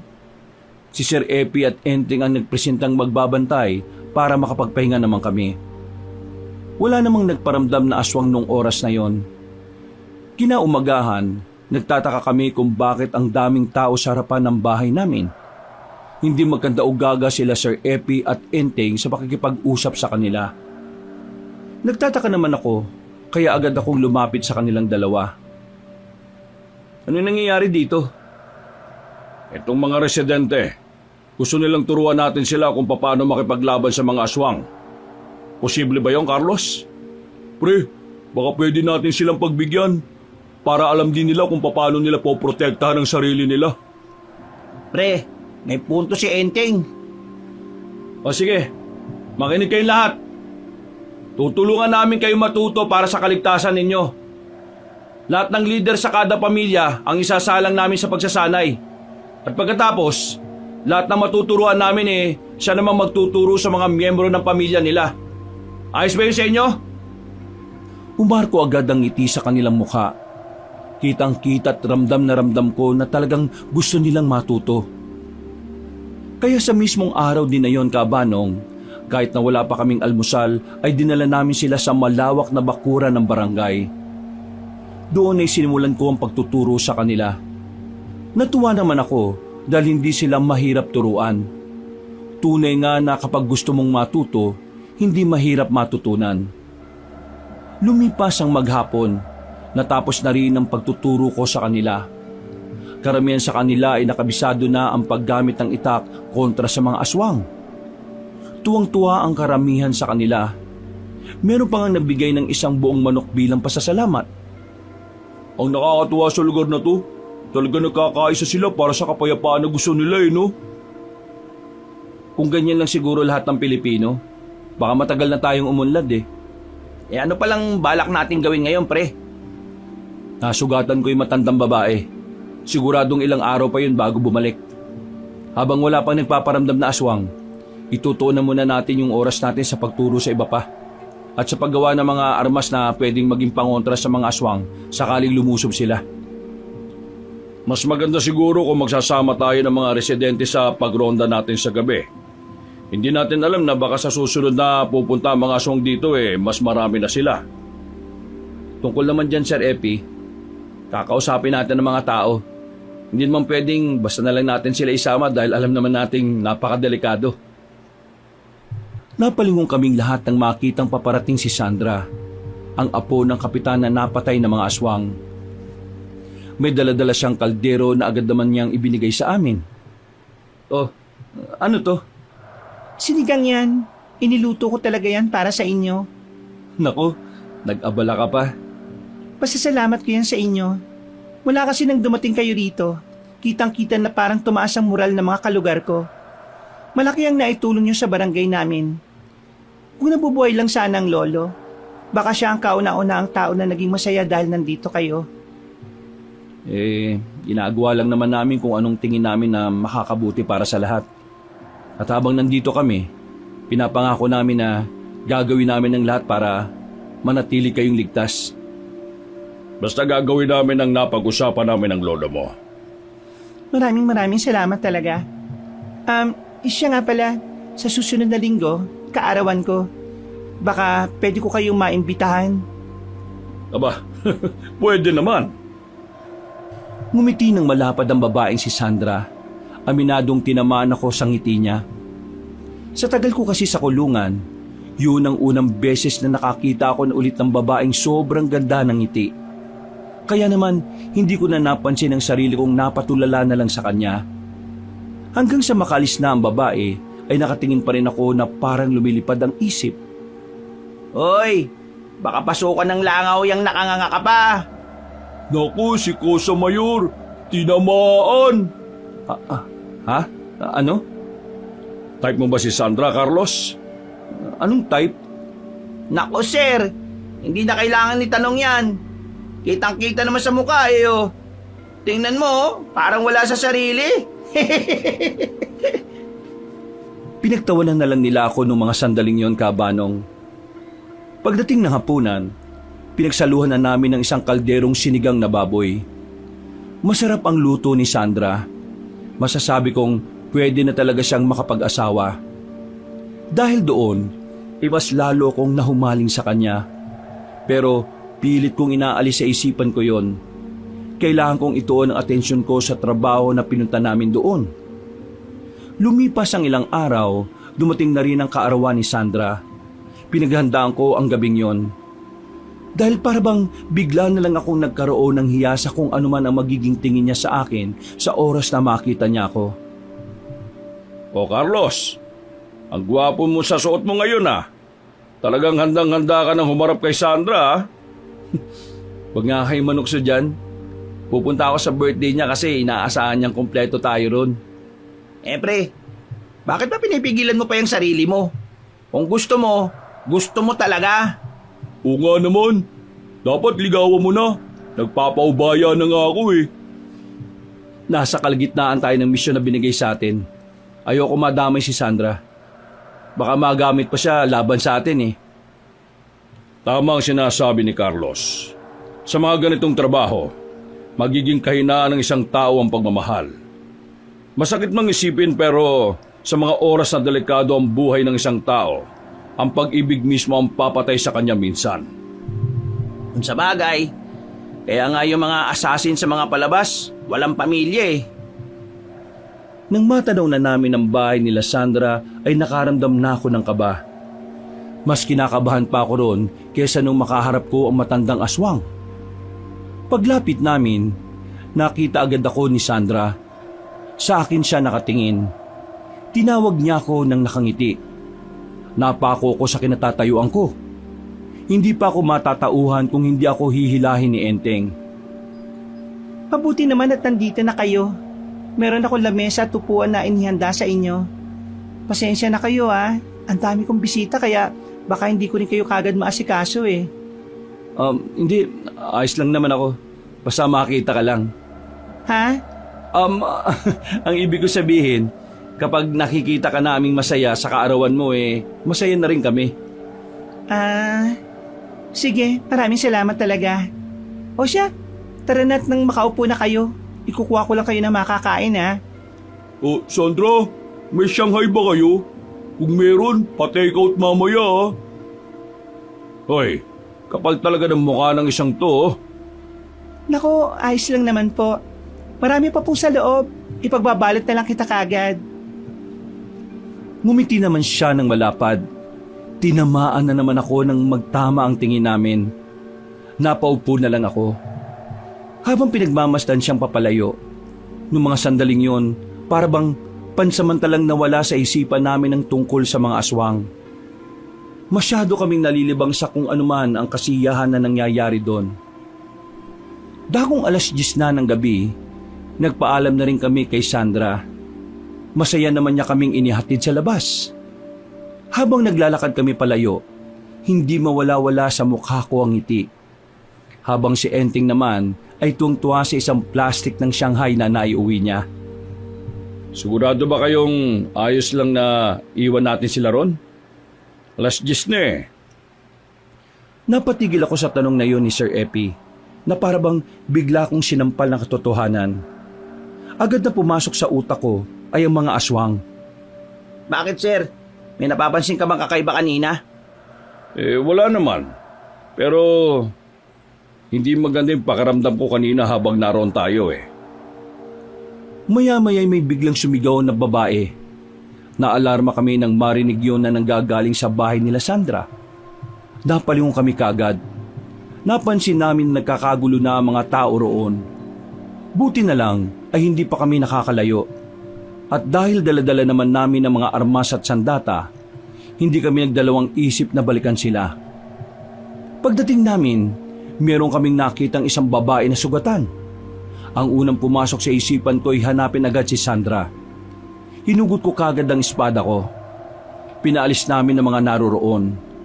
Pagkatapos, sandaling namayani ang katahimikan. Wala kaming naririnig na kahit na ano. Sobrang tumahimik. Bagay na kinababahala ko rin. Lalo na't hindi ko makita si Sandra sa mga pagkakataong yun. Marahang kaming naglakad papunta sa gilid ng bahay ni Sandra. Hindi nagtagal, nakita namin ang isang aswang na sumisiksik sa silong ng bahay. Walang sinayang na pagkakataon si Sir Epi at Enteng. Niratrat nila agad ng bala ang aswang na yon. Ang kaso, hindi lang pala yun nag-iisa. Meron pa sa mga gilid-gilid at sa bubong. Kami naman ang inatake nila. Nagkadikit kaming dalawa ni Ingo habang pumapalibot sila sa amin. Kaya na namin ni Ingo ito. Focus kayo sa iba. Sigurado ka ba, Mayor? Sinabi ko huwag mo akong tatawaging Mayor eh. Parang mas marami yata sila ngayon ah. Sa nangyari nung nakaraan, malamang sa malamang, magpapadala na sila ng mas maraming aswang. Alam na nila kung ano ang kaya nating gawin eh. Kaya pre, manda ka. Huminga na muna ako ng malalim, Kabanong. Muli akong nakaramdam ng pag-init ng anting-anting. Naiipon na naman ang kakaibang enerhiya sa kamay ko. Maya-maya lang, kusa na silang umatake. Agad kong minasiwas ang itak na hawak ko. Napabagsak ko kagad ang 3 aswang. Pero tuloy-tuloy lang ang iba sa paglapit sa akin. Habang tumatagal, napapansin ko na mas bumibili sa mga aswang na nakakalaban namin. Kaya agad kong pinasama si Ingo kina Sir Epi at Enteng. Sinolo ko mga aswang sa bakuran. Wala na akong pakialam kung ilan sila. Masyado kayo malilikot ah. Sige, maglilikot din ako. Gamit ang kapangyarihan ng anting-anting, mas bumilis ang kilos ko. Kita kong kinabigla din yun ng mga nilalang. Habang gulat na gulat pa sila, sinamantala ko ang pagkakataon para tudasin silang lahat.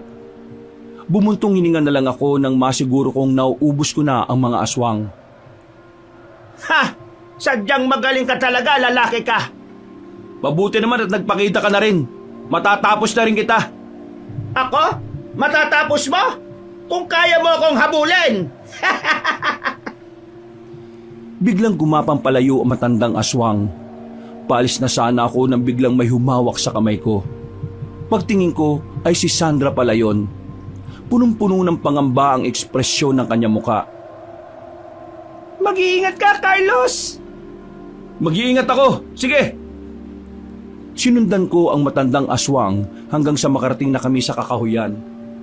Nagtataas ang pine tree ang naroroon. Malayo-layo na rin yun sa bahay nila Sandra. Nakatayo lang ang matanda at parang talagang hinihintay nila akong makasunod. Sa mga oras na yon, aminadong medyo kinakabahan ako dahil pakiramdam ko merong kakaibang binabalak ang matanda, kaya malakas ang loob niya.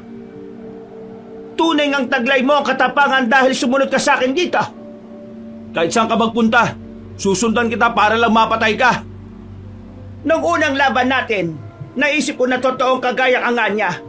Mabagsik ka rin, na kung tutuusin, bago ka pa lang sa ganitong larangan. Pero kakaiba ang husay mo sa pakikipaglaban. Hindi ko kailangan ng mga peking papuri mo. At sino yung sinasabi mo na kagaya ko, ha? Carlos, sumama ka na lang sa akin. Siguradong matutuwa siya kapag nakita ka niya ulit. Ano pinagsasabi mo? Naiibang ka na ba? Bakit ako sasama sa'yo? Hindi nga kita kilala eh. Isa pa, aswang ka. At ang mga aswang na kagaya mo, dapat lang na pinapatay para wala nang salot sa mundong ito. Salot? Yun bang tinuro sa iyo ng mga tao, Carlos? Ang tunay na salot sa mundong ito ay ang mga tao mismo. Sila ang nagpapalaganap ng kasamaan at abuso sa lipunan at hindi ang mga aswang. Kaya sumama ka na sa amin. Sakaling sumama ka ay gagawin kitang kagaya namin. Manahimik ka! Hindi ko alam ang pinagsasasabi mo at wala akong interes na makinig pa sa'yo. Naiinis na ako sa mga pinagsasasabi ng matandang aswang ng mga sandaling yon, Kabanong. Kaya naman, tumakbo ko ng mabilis gamit ang kapangyarihan ng anting-anting. Hindi na niya namalaya na nasa gilid na niya ako. Hinataw ko ng malakas ang espada. Tinamaan siya sa braso. Sumirit naman agad ang dugo mula roon. Mabilis naman siyang dumistansya, pero kakaiba siya sa mga sandaling yon. Parang hindi man lang siya nababahala na tinamaan ko siya kaagad. Muli akong umatake sa kanya. Palipat-lipat lang siya sa mga puno. Hindi ko siya tinitigilan. Maya-maya pa, bigla na lang akong nakaamoy ng masangsang. Isang amoy na parang nanggagaling sa lupa. Masakit sa ilong at hindi nagtagal, nakaramdam na rin ako ng pagkahilo. Anong nangyayari sa akin? Hindi ka ba nagtataka kung bakit kita dinala rito? Pambihira talaga ang mga tao. Masyadong mga emosyonal. nakalimutan ng gumamit ng utak. Iho, nahulog ka na sa bitag ka. Hindi ako magpapatalo sa iyo, matanda ka. 2 minuto lang ay unti-unti ka na rin makakatulog. Kaya ngayon pa lang, tanggapin mo na ang susunod na mga mangyayari. Magiging isa ka na rin sa amin. Hindi! Manigas ka! Hinawakan ko ang kwintas at dinama ko ang kapangyarihan niya. Naramdaman ko na lang na nag-init ang buong katawan ko. Dahil dito ay nawala ang pagkahilo ko at parang muli akong natauhan. Nagulat ang matandang aswang. Hindi siya makapaniwala na nakawala ako sa tinatawag niyang patibong. Ha?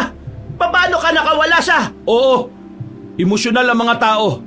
At kayo mga aswang, wala kayo nun.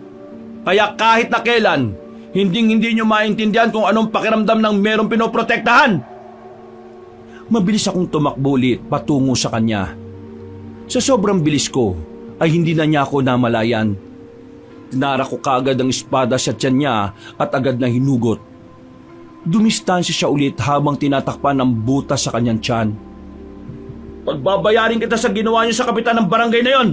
Uumpisahan ko sa iyo. Sandali lang. Kapag pinatay mo ako, magagalit siya sa iyo. Tigilan mo ng pagsasalita ng mga walang kwentang bagay kasi wala akong interes sa siya na sinasabi mo. Muli ko siyang hinagupit ng espada. Maraming beses. Sa iba't ibang parte ng katawan niya ang tinamaan ko. At sa mga sandaling yon, unti-unti na siyang bumagsak. Nanlalaki ang mga mata niya nang mapahiga na siya sa lupa. Nagkamali ka ng kinalaban. Masyado mong minalit ang baguhan na kagaya ko. Hindi kita minamaliit. Dahil unang kita ko pa lang sa anting-anting na yan. Alam kong magiging kagaya mo rin. Hindi na niya naituloy ang sasabihin niya nang malagutan na siya agad ng hininga. Napabuntong hininga na lang ako, kabanong. Mabuti na lang talaga ay nagabit ko ng maayos ang kapangyarihan ng anting-anting. Dahil kung hindi, baka nakuha na niya. Kung sino man ang sinasabi mong siya ang isusunod ko. Hindi na ako nagtagal sa lugar na iyon, kabanong, at binalikan ko na lang din ang mga kasama ko. Pagdating ko ay maraming aswang na ang kumakalaban sa kanila. Kaya naman, mabilis ko silang nilapitan at saka pinagtatataga ng espada. Karamihan sa kanila ay napatay ko, pero ang iba naman ay nagmamadaling gumapang paalis. Ayos ka lang ba, Carlos? Oo, ayos lang po ako. Napatay ko na yung matandang aswang. Kung ganun di tapos na. Hindi pa ito matatapos hanggat hindi pa natin naililigpit yung pinakapinuno. Nasa mga bunga pa lang tayo eh. Wala pa ang pinakaugat. Carlos, nasaktan ka ba? Hindi naman. Ayos lang naman ako. Sa mga bisita mo, kumusta naman sila? Ilan sa kanila nasugatan nung sinubukan silang hilahin papasok sa sulok. Mamaya pagsikat ng araw, bigyan ng babala ang lahat ng mga nandito. Lahat ng mga marurunong humawak ng itak, abisuhan na maghanda. Nararamdaman ko na may paparating na mas malalang gulo. Kahit ako rin ay kinabahan sa mga sinabi kong yon, pakiramdam ko kasi ay makakaharap ko na ang pinakapinuno nila. Bumuntong hininga na lang ako. Sa oras na yon ay hindi na naman kami nakatulog. Nagbantay lang kami sa paligid, paikot-ikot sa buong barangay. Pagsapit naman ng umaga, nagbahay-bahay na kami para kausapin ang mga tao. Halo-halo ang reaksyon. May ilan sa kanila na desperado nang mapatay ang mga aswang. May ilan din namang natatakot pa rin. Pero mas marami ang buo ang loob na lumaban sa mga aswang. Bagay na nagpapalakas din ang loob ko. Lumipas ang ilang araw, wala na namang paramdam ang mga aswang. Matapos naming matalo ang mga unang lumusob, tila biglang nagkaroon ng pansamantalang kapayapaan ng barangay. Sinubukan ko rin maglibot sa mga gubat, pero wala akong makitang palatandaan o bakas man lang ng mga aswang. Pero hindi yun naging dahilan para maging kampante kami. Cheers para sa unang tagumpay! Ang galing talaga natin. Tingnan nyo, wala na ang mga aswang. Natakot na siguro. Saka ka na magdiwang kapag napatay na natin ang mismong pinuno nila. Ni hanggang ngayon nga hindi pa nagpapakita. Tingin ko talaga nagmamasid lang yung mga yun eh. Naghahanda sila. Pinag-aaralan na nila kung paano nila tayo tatalunin. Kaya dapat ganun din tayo. Hindi pwedeng maging petiks tayo dito. Mas mabangis sa mga susunod na aswang. Ang tagal namang matapos ito para pumaldo na talaga. Siya nga pala, ano nang balita kay Sandra? Hindi na ba nauwi ng bahay? Ang sabi niya sa akin, nasa kabilang barangay lang siya. Kasama naman niya yung mga kamag-anak niya rin eh. Tingin ko dapat isama natin si Sandra sa atin eh. Babae yun, babagal yun. Alos, pre, paano kung sa mga nakalipas na araw, nalaman na ng mga aswang na meron kang pagtingin kay Sandra? Paano kung gamitin nila si Sandra laban sa'yo? Nagkatinginan kami ni Sir Epi. May punto naman kasi ang sinabi ni Ingo. Kahit kasi hindi naman talaga kami magkasintahan ni Sandra, hindi may kakaila na sa maikling panahon ay naging malapit na kami sa isa't isa. Pero hindi ko rin maisip na isama siya sa mga lakad namin, lalo pat sobrang delikado. Hindi natin siya pwedeng isama. Hindi ako makakagalaw kung meron akong iniintindi pang iba. Paano nga kung kunin siya ng mga aswang? Anong gagawin mo? E di, gagawin ko ang lahat para mabawi siya. Inom na ulit. Masyado ng seryoso ang usapan eh. Nandito tayo para magpakalma. Basta, wala lang masyado magpapakalasing ah. Mahirap na. Baka biglang umatake ang mga aswang at wala tayong magawa. Napatingin na lang ako sa malayo. Aminadong kinakabahan din ako para sa kaligtasan ni Sandra. Ipinagdarasal ko na sana walang mangyaring masama sa kanya. Dumaan pa ang mga araw at naging 1 buwan na rin, pero wala pa rin ang presensya ng mga aswang sa paligid. Hindi nagiging aktibo ang anting-anting. Kahit ang mga tao na katulong na rin namin sa pagroronda ay wala silang namamataan kahit na isang aswang. Nakapagdulot man ng panandali ang kapayapaan, ay nagdulot din naman ito ng pagkabahala para sa lahat. Dakong 11:00 ng tanghali, pinuntahan ko si Sandra para siguruhin na nasa maayos silang kalagayan. Yun ang unang pagkakataon na nagpunta ko roon matapos ang 1 buwan. Masaya naman si Sandra. Ligtas siya at walang kahit na anong bakas na dulot ng aswang. Mabuti naman at napadalaw ka. Sa totoo lang, namiss kitang makita eh. Naisip ko lang kasi kung ayos lang ba kayo rito. Masaya ako malaman na ligtas kayo rito ng mga kamag-anak mo.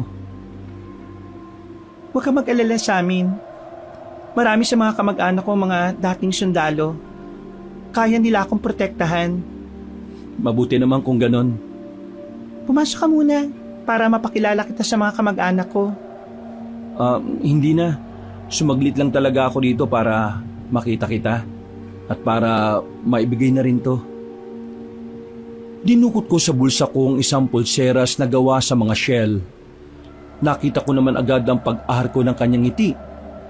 Namumula pa ang mukha niya dahil doon.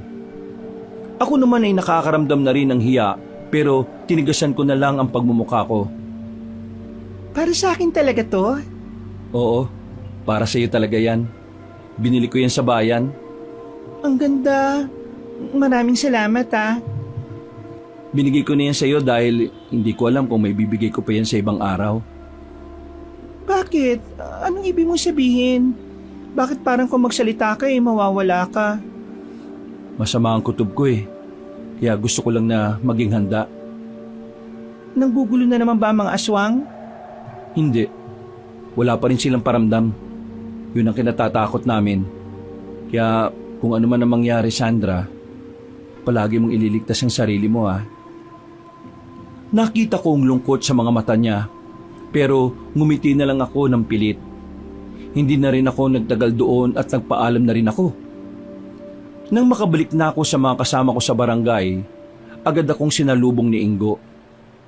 Pre, O bakit? Anong balita? Si Enteng, may namataan siyang aswang kanina sa palengke. Parang normal na tao lang daw eh. Pero naginala siya nung biglang nagmadali yung lalaki nung makita siya na may hawak na sandata. Yung mga tao, nasabihan na ba sila? Oo, naabisuhan na namin sila. Sige, mukhang nagmamasid-masid na sila. 2:00 pa lang ng hapon ay inihanda ko na ang mga tao. Bandang 4:00, nakapwesto na ang lahat sa kani-kanilang bakuran. Habang kami naman, magkakasamang rumoronda kahit na maliwanag pa naman ang paligid. Sa kalagitnaan ng pagronda namin, bigla na lang naging aktibo ang anting-anting. Pero hindi siya mainit. Para lang siyang hindi mapakali habang suot ko. Bagay na ipinagtataka ko dahil yun ang unang beses na nagkagano ng anting-anting. Bakit, Kosa? Ano nangyayari? Yung anting-anting, nag-iba yata ng ugali. Huh? May ugali pala yan? Ibig ba sabihin yan may aswang na sa paligid?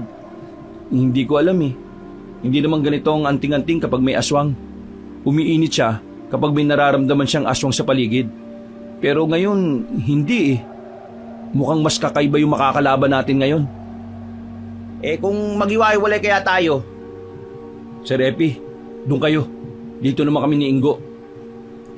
Agad kaming nag-iba ng direksyon. Mga ilang sandali pa, naging aktibo na naman ang anting-anting. Hindi pa rin siya umiinit. Habang naglalakad kami, bigla na lang may lumitaw sa bandang gilid. Nang makita ko ang mukha niya ay labis akong nagulat. Kahit singgo ay hindi rin makapaniwala. Nakangiti ang isang matandang lalaki sa harapan namin. Ang matanda na inakala kong namatay na noong nasa kulungan pa lang ako. Ang matanda na matagal ko nang gustong makita. Kinusot-kusot ko pa ang mga mata ko noon sa paniniwalang baka ako'y nananaginip lang. Pero totoo ang nasasaksihan ko. Si Lolo Adoy ay buhay na buhay. Lolo Adoy? Akala ko hindi mo ako makikilala eh. Masaya akong makita ka. Nakalaya ka na pala po. Buti naman. Lolo Adoy, bakit kayo buhay? Ang sabi nila tumalong ka raw sa ilog eh. Carlos, sumama ka na sa akin. Mamuhay tayo ng malayo sa mga tao. Bagong kabanata, bagong kapalaran. Sa sinabi pa lang yon ng lolo ko, ay nagduda na ako. Hindi kasi siya ganun magsalita. Parang merong nagbago sa kanya. Anong sinasabi niyo, Lo? Sigurado ka bang ikaw yan, Lolo Adoy? Bakit naman hindi? Nakikita mo naman, buhay na buhay ako. Pre, wag kang maniniwala.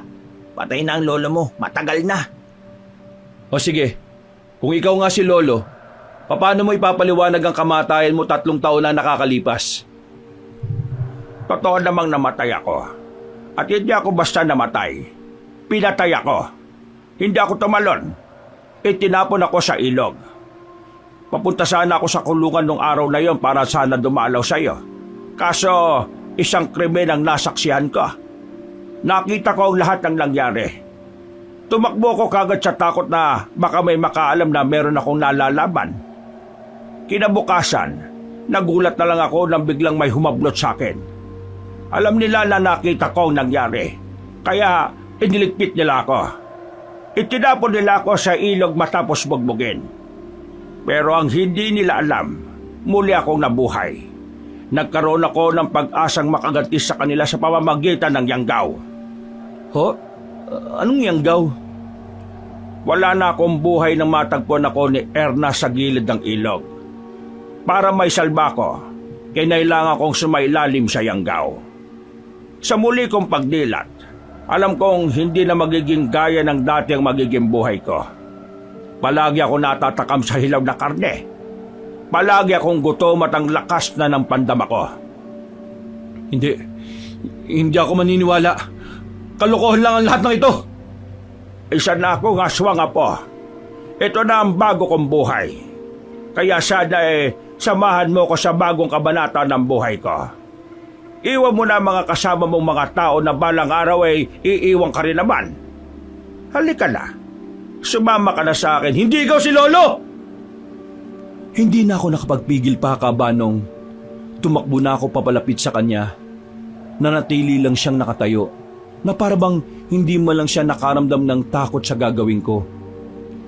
Nang kakaunting distansya na lang ang layo niya sa akin, nagtaka ako nang biglang hindi ko na naramdaman ang kapangyarihan ng anting-anting. Parang naging normal na kwintas na lang yon. Pagtingin ko kay Lolo Adoy, nakangiti na siya sa akin ng nakakaloko. Nakakatakot ang ngiti niya. Parang inihahatid ako ng ngiting yon papunta sa impyerno. Alam mo ba kung bakit ayaw gumana ng anting-anting na suot mo? Kasi ako may-ari niyan eh. Hindi niya gustong kalabanin ng kanyang amo. Kaya naman na po, wala kang magagawa ngayon. Hindi mo ko masasaktan. Kaya kung ako sa'yo, sumama ka na lang sa akin. Hindi! Hindi ako sasama sa'yo. Ang lolo ko'y matagal nang wala. Hindi na ikaw yun. Ako pa rin ang lolo mo. Ang lolo mong nangarap na makapunta tayo sa ibang bansa. Ang lolo mong nag-alaga sa'yo ng bata ka pa. Ang lolo mong kasama mo sa hirap ng buhay ngayon. Walang nagbago sa akin, Carlos. Ang tanging nadagdag lang naman sa akin ay ang kakaibang lakas na meron ako. Ikaw ba? Ikaw bang pinuno?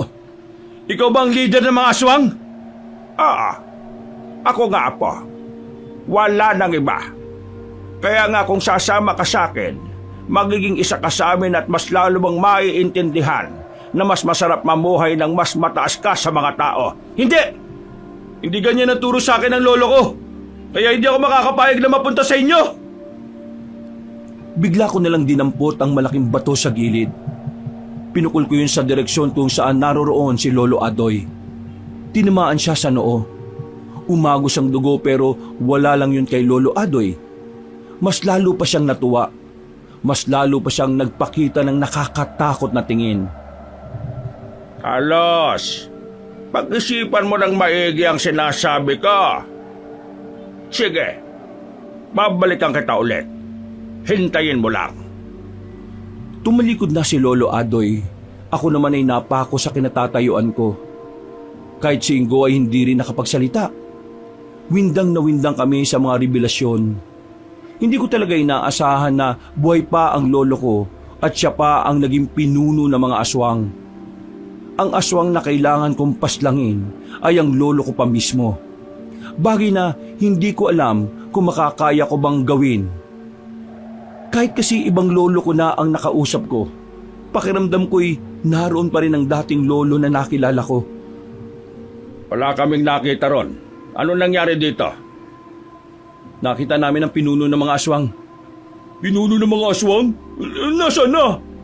Wala na. Umalis na. Bakit nyo pinalis? Bakit wala kayong ginawa? Yun ang pinuno ng mga aswang na dapat unahin natin patayin.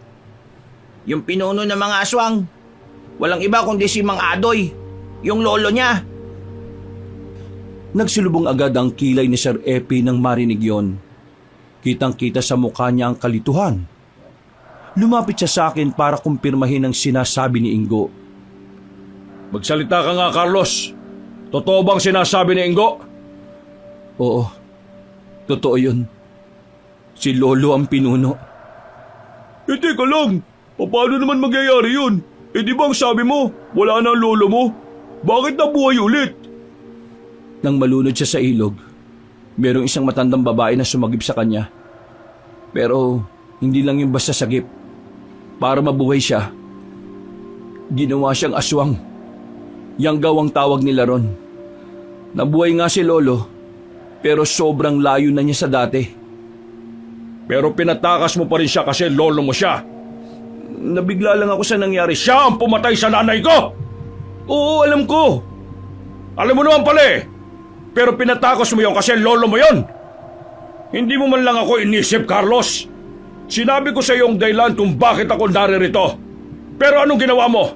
Pinatakos mo lang. Nawala ang kapangyarihan ng anting-anting na dala ko. Siya ang kinikilala ng anting-anting. Kaya kahit kalabanin ko siya kanina, hindi rin naman ako mananalo eh. Pero ang katotohanan na mas pinili mo siyang patakasin ay isa lang ang ibig sabihin sa akin. Mas matimbang pa rin sa iyo ang lolo mo kumpara sa kapayapaan na pinangarap ng mga taga rito. Hindi totoo yan! Patunayan mo! Tama na nga yan! Hindi naman dapat tayo nag-aaway dito eh.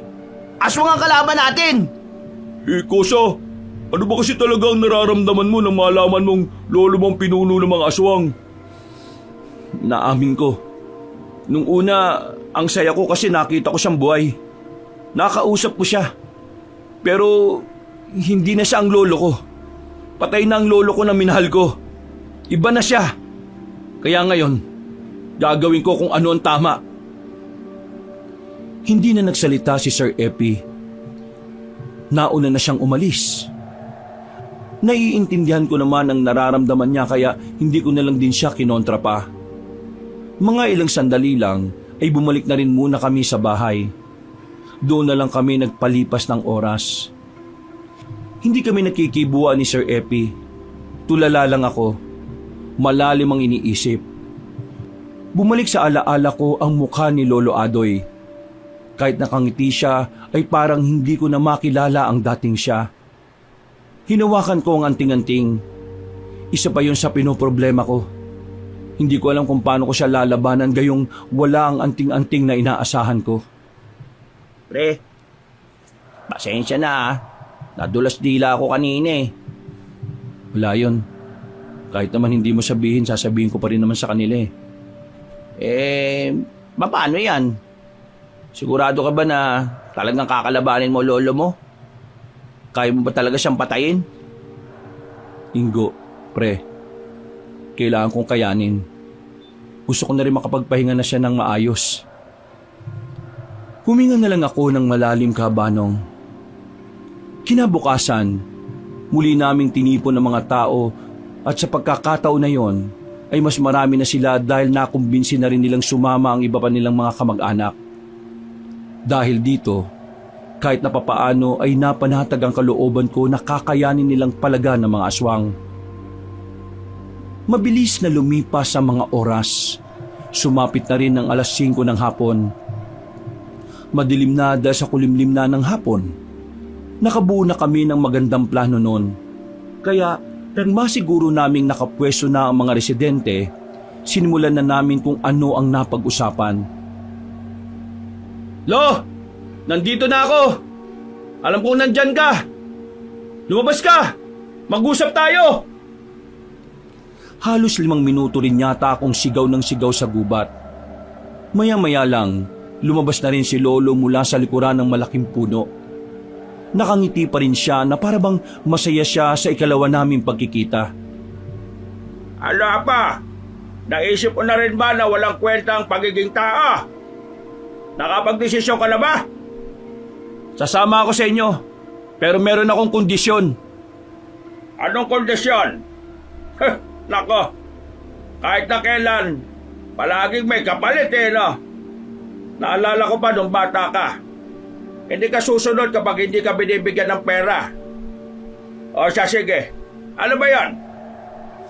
Kapag sumama na ako sa inyo, lubayan nyo na ang mga tao sa barangay na ito. Huwag nyo na silang guguluhin. Huwag na kayong papatay ng tao. Ay, mahirap yung gusto mong mangyari. Kasi, saan naman kami kukuha ng kakainin? Pero, sige.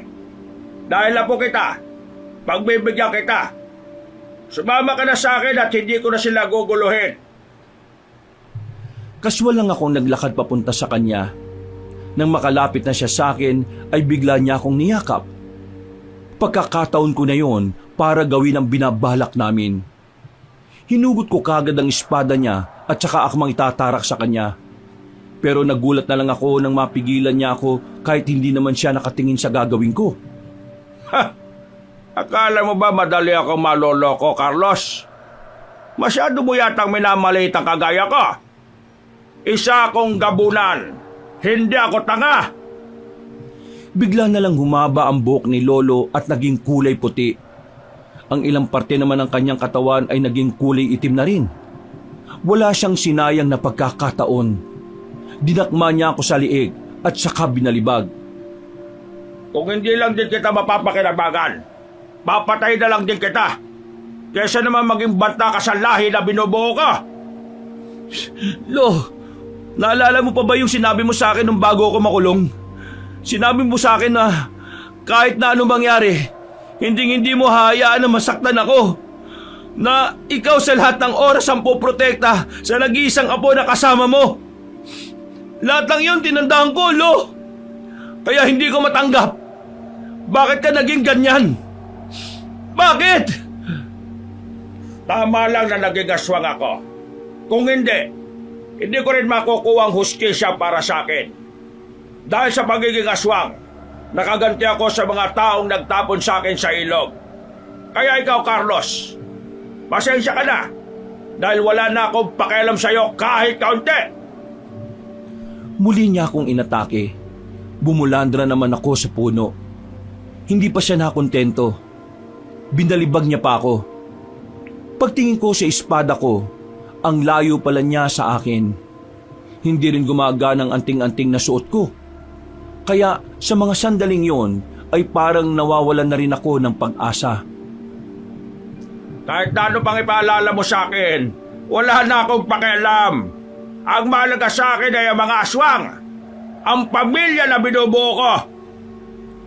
Marana akong bumangon, Kaabanong. Kahit na alam kong hindi naman ako makakatama sa kanya, tumakbo pa rin ako palapit kay Lolo. Binalbag niya lang ako at pinatama pa sa malaking ugat ng puno. Pero sinadya ko yon para makalapit ako sa espada ko.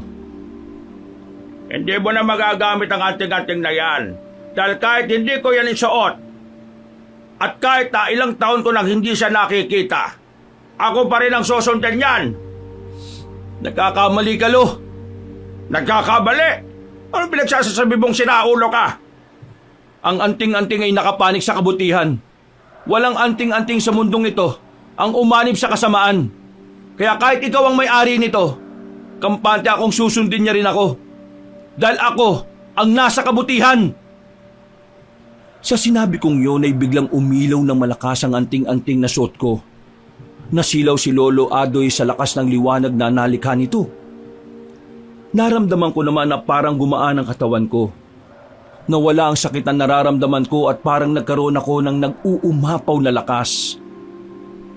Pag-alis ng liwanag, lumipad ang espada papunta sa akin.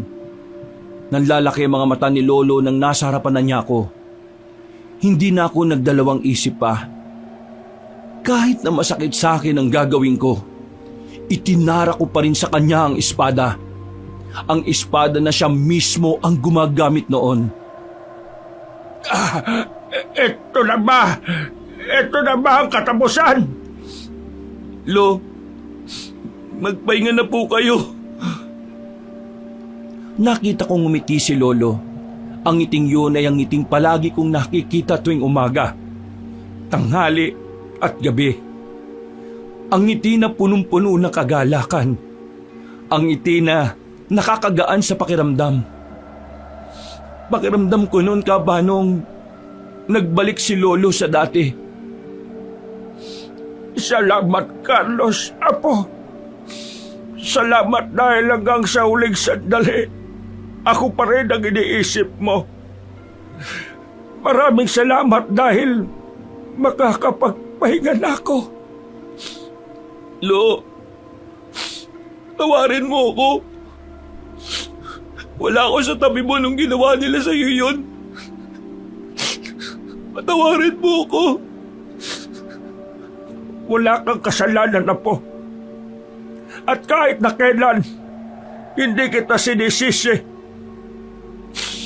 Apo, ang anting-anting at espada, ingatan mo sila, tituring mong mga anak. Ikaw na ang bagong nagmamayari niyan. Apo, mahal na mahal. Hindi na naituloy ni Lolo ang kanyang sasabihin nang tuluyan na siyang malagutan ng hininga. Dinatnan ako nila Sir Epi na yakap-yakap na ang walang buhay na katawan ng lolo ko. Masakit ang nangyari para sa akin. Pero sa kabilang banda, pinagpapasalamat ko na lang din yon dahil nabigyan na ng kapayapaan ng mga tao. Nakuha na rin ng mga tao ang hustisya para sa mga mahal nila sa buhay na nabiktima ng mga aswang. naubos namin ang mga aswang. At sa aming pagkapanalo, bagong kabanata ang aming sisimulan. Sa barangay na yun mismo na rin ako nanirahan. Naging magkasintahan kami ni Sandra at kalaunan ay nagkaroon na rin ng 2 anak. Mula noon kabanong namuhay na ako ng payapa. Masaklap man ang nangyari sa aking nakaraan, pero unti-unti akong nakakausad dahil sa mga taong nagmamahal sa akin. Minsan, may parte ng buhay natin na talagang sasaktan tayo ng sobra. Pero ang parting yun pala ang lalong magpapatibay ng ating sarili para harapin ang bawat laban ng buhay. Hanggang dito na lang muli. Ako po si Carlos at ito ang aking kwento. Mga kabangers, mga kayanggaw, si Kabanong po. Bago tayo magwakas ay nagpapasalamat po ako sa mga sumubaybay ngayon sa ating kwento. Sana po'y nagustuhan niyo po ang kwento natin ngayong araw. At kung sakali man na nagustuhan niyo ito at bago lang po kayo sa ating channel, ay mag-subscribe po kayo at pindutin niyo po ang notification bell para lagi po kayong nano-notify ng mga bago natin mga videos. Kung medyo nabitin po kayo, iniimbitahan ko kayo sa iba natin mga channel na panoorin din po ito. Ang Pamela Clamil na channel natin. Mag-subscribe rin po kayo doon kasi konti pa lang po mga subscriber natin. At huwag niyong makalimutan na mag-comment rin at mag-like. Kung medyo nabitin pa rin po kayo, bisitahin niyo po yung bagong-bagong channel natin, ang Kabanong version 2.0, kung saan meron na pong moving images doon at meron na rin pong narration na meron pong music and effects. O di ba? Mas maganda. At syempre, huwag niyo pong kalimutan na mag-subscribe para makasama kayo sa first 100,000 subscriber ng channel na yon. At para hindi kayo mahirapan na hanapin ang mga channels na nabanggit, ilalagay po namin sa description or sa pin comment ang link ng mga channels. Hanggang sa susunod na mga kwento, wakas!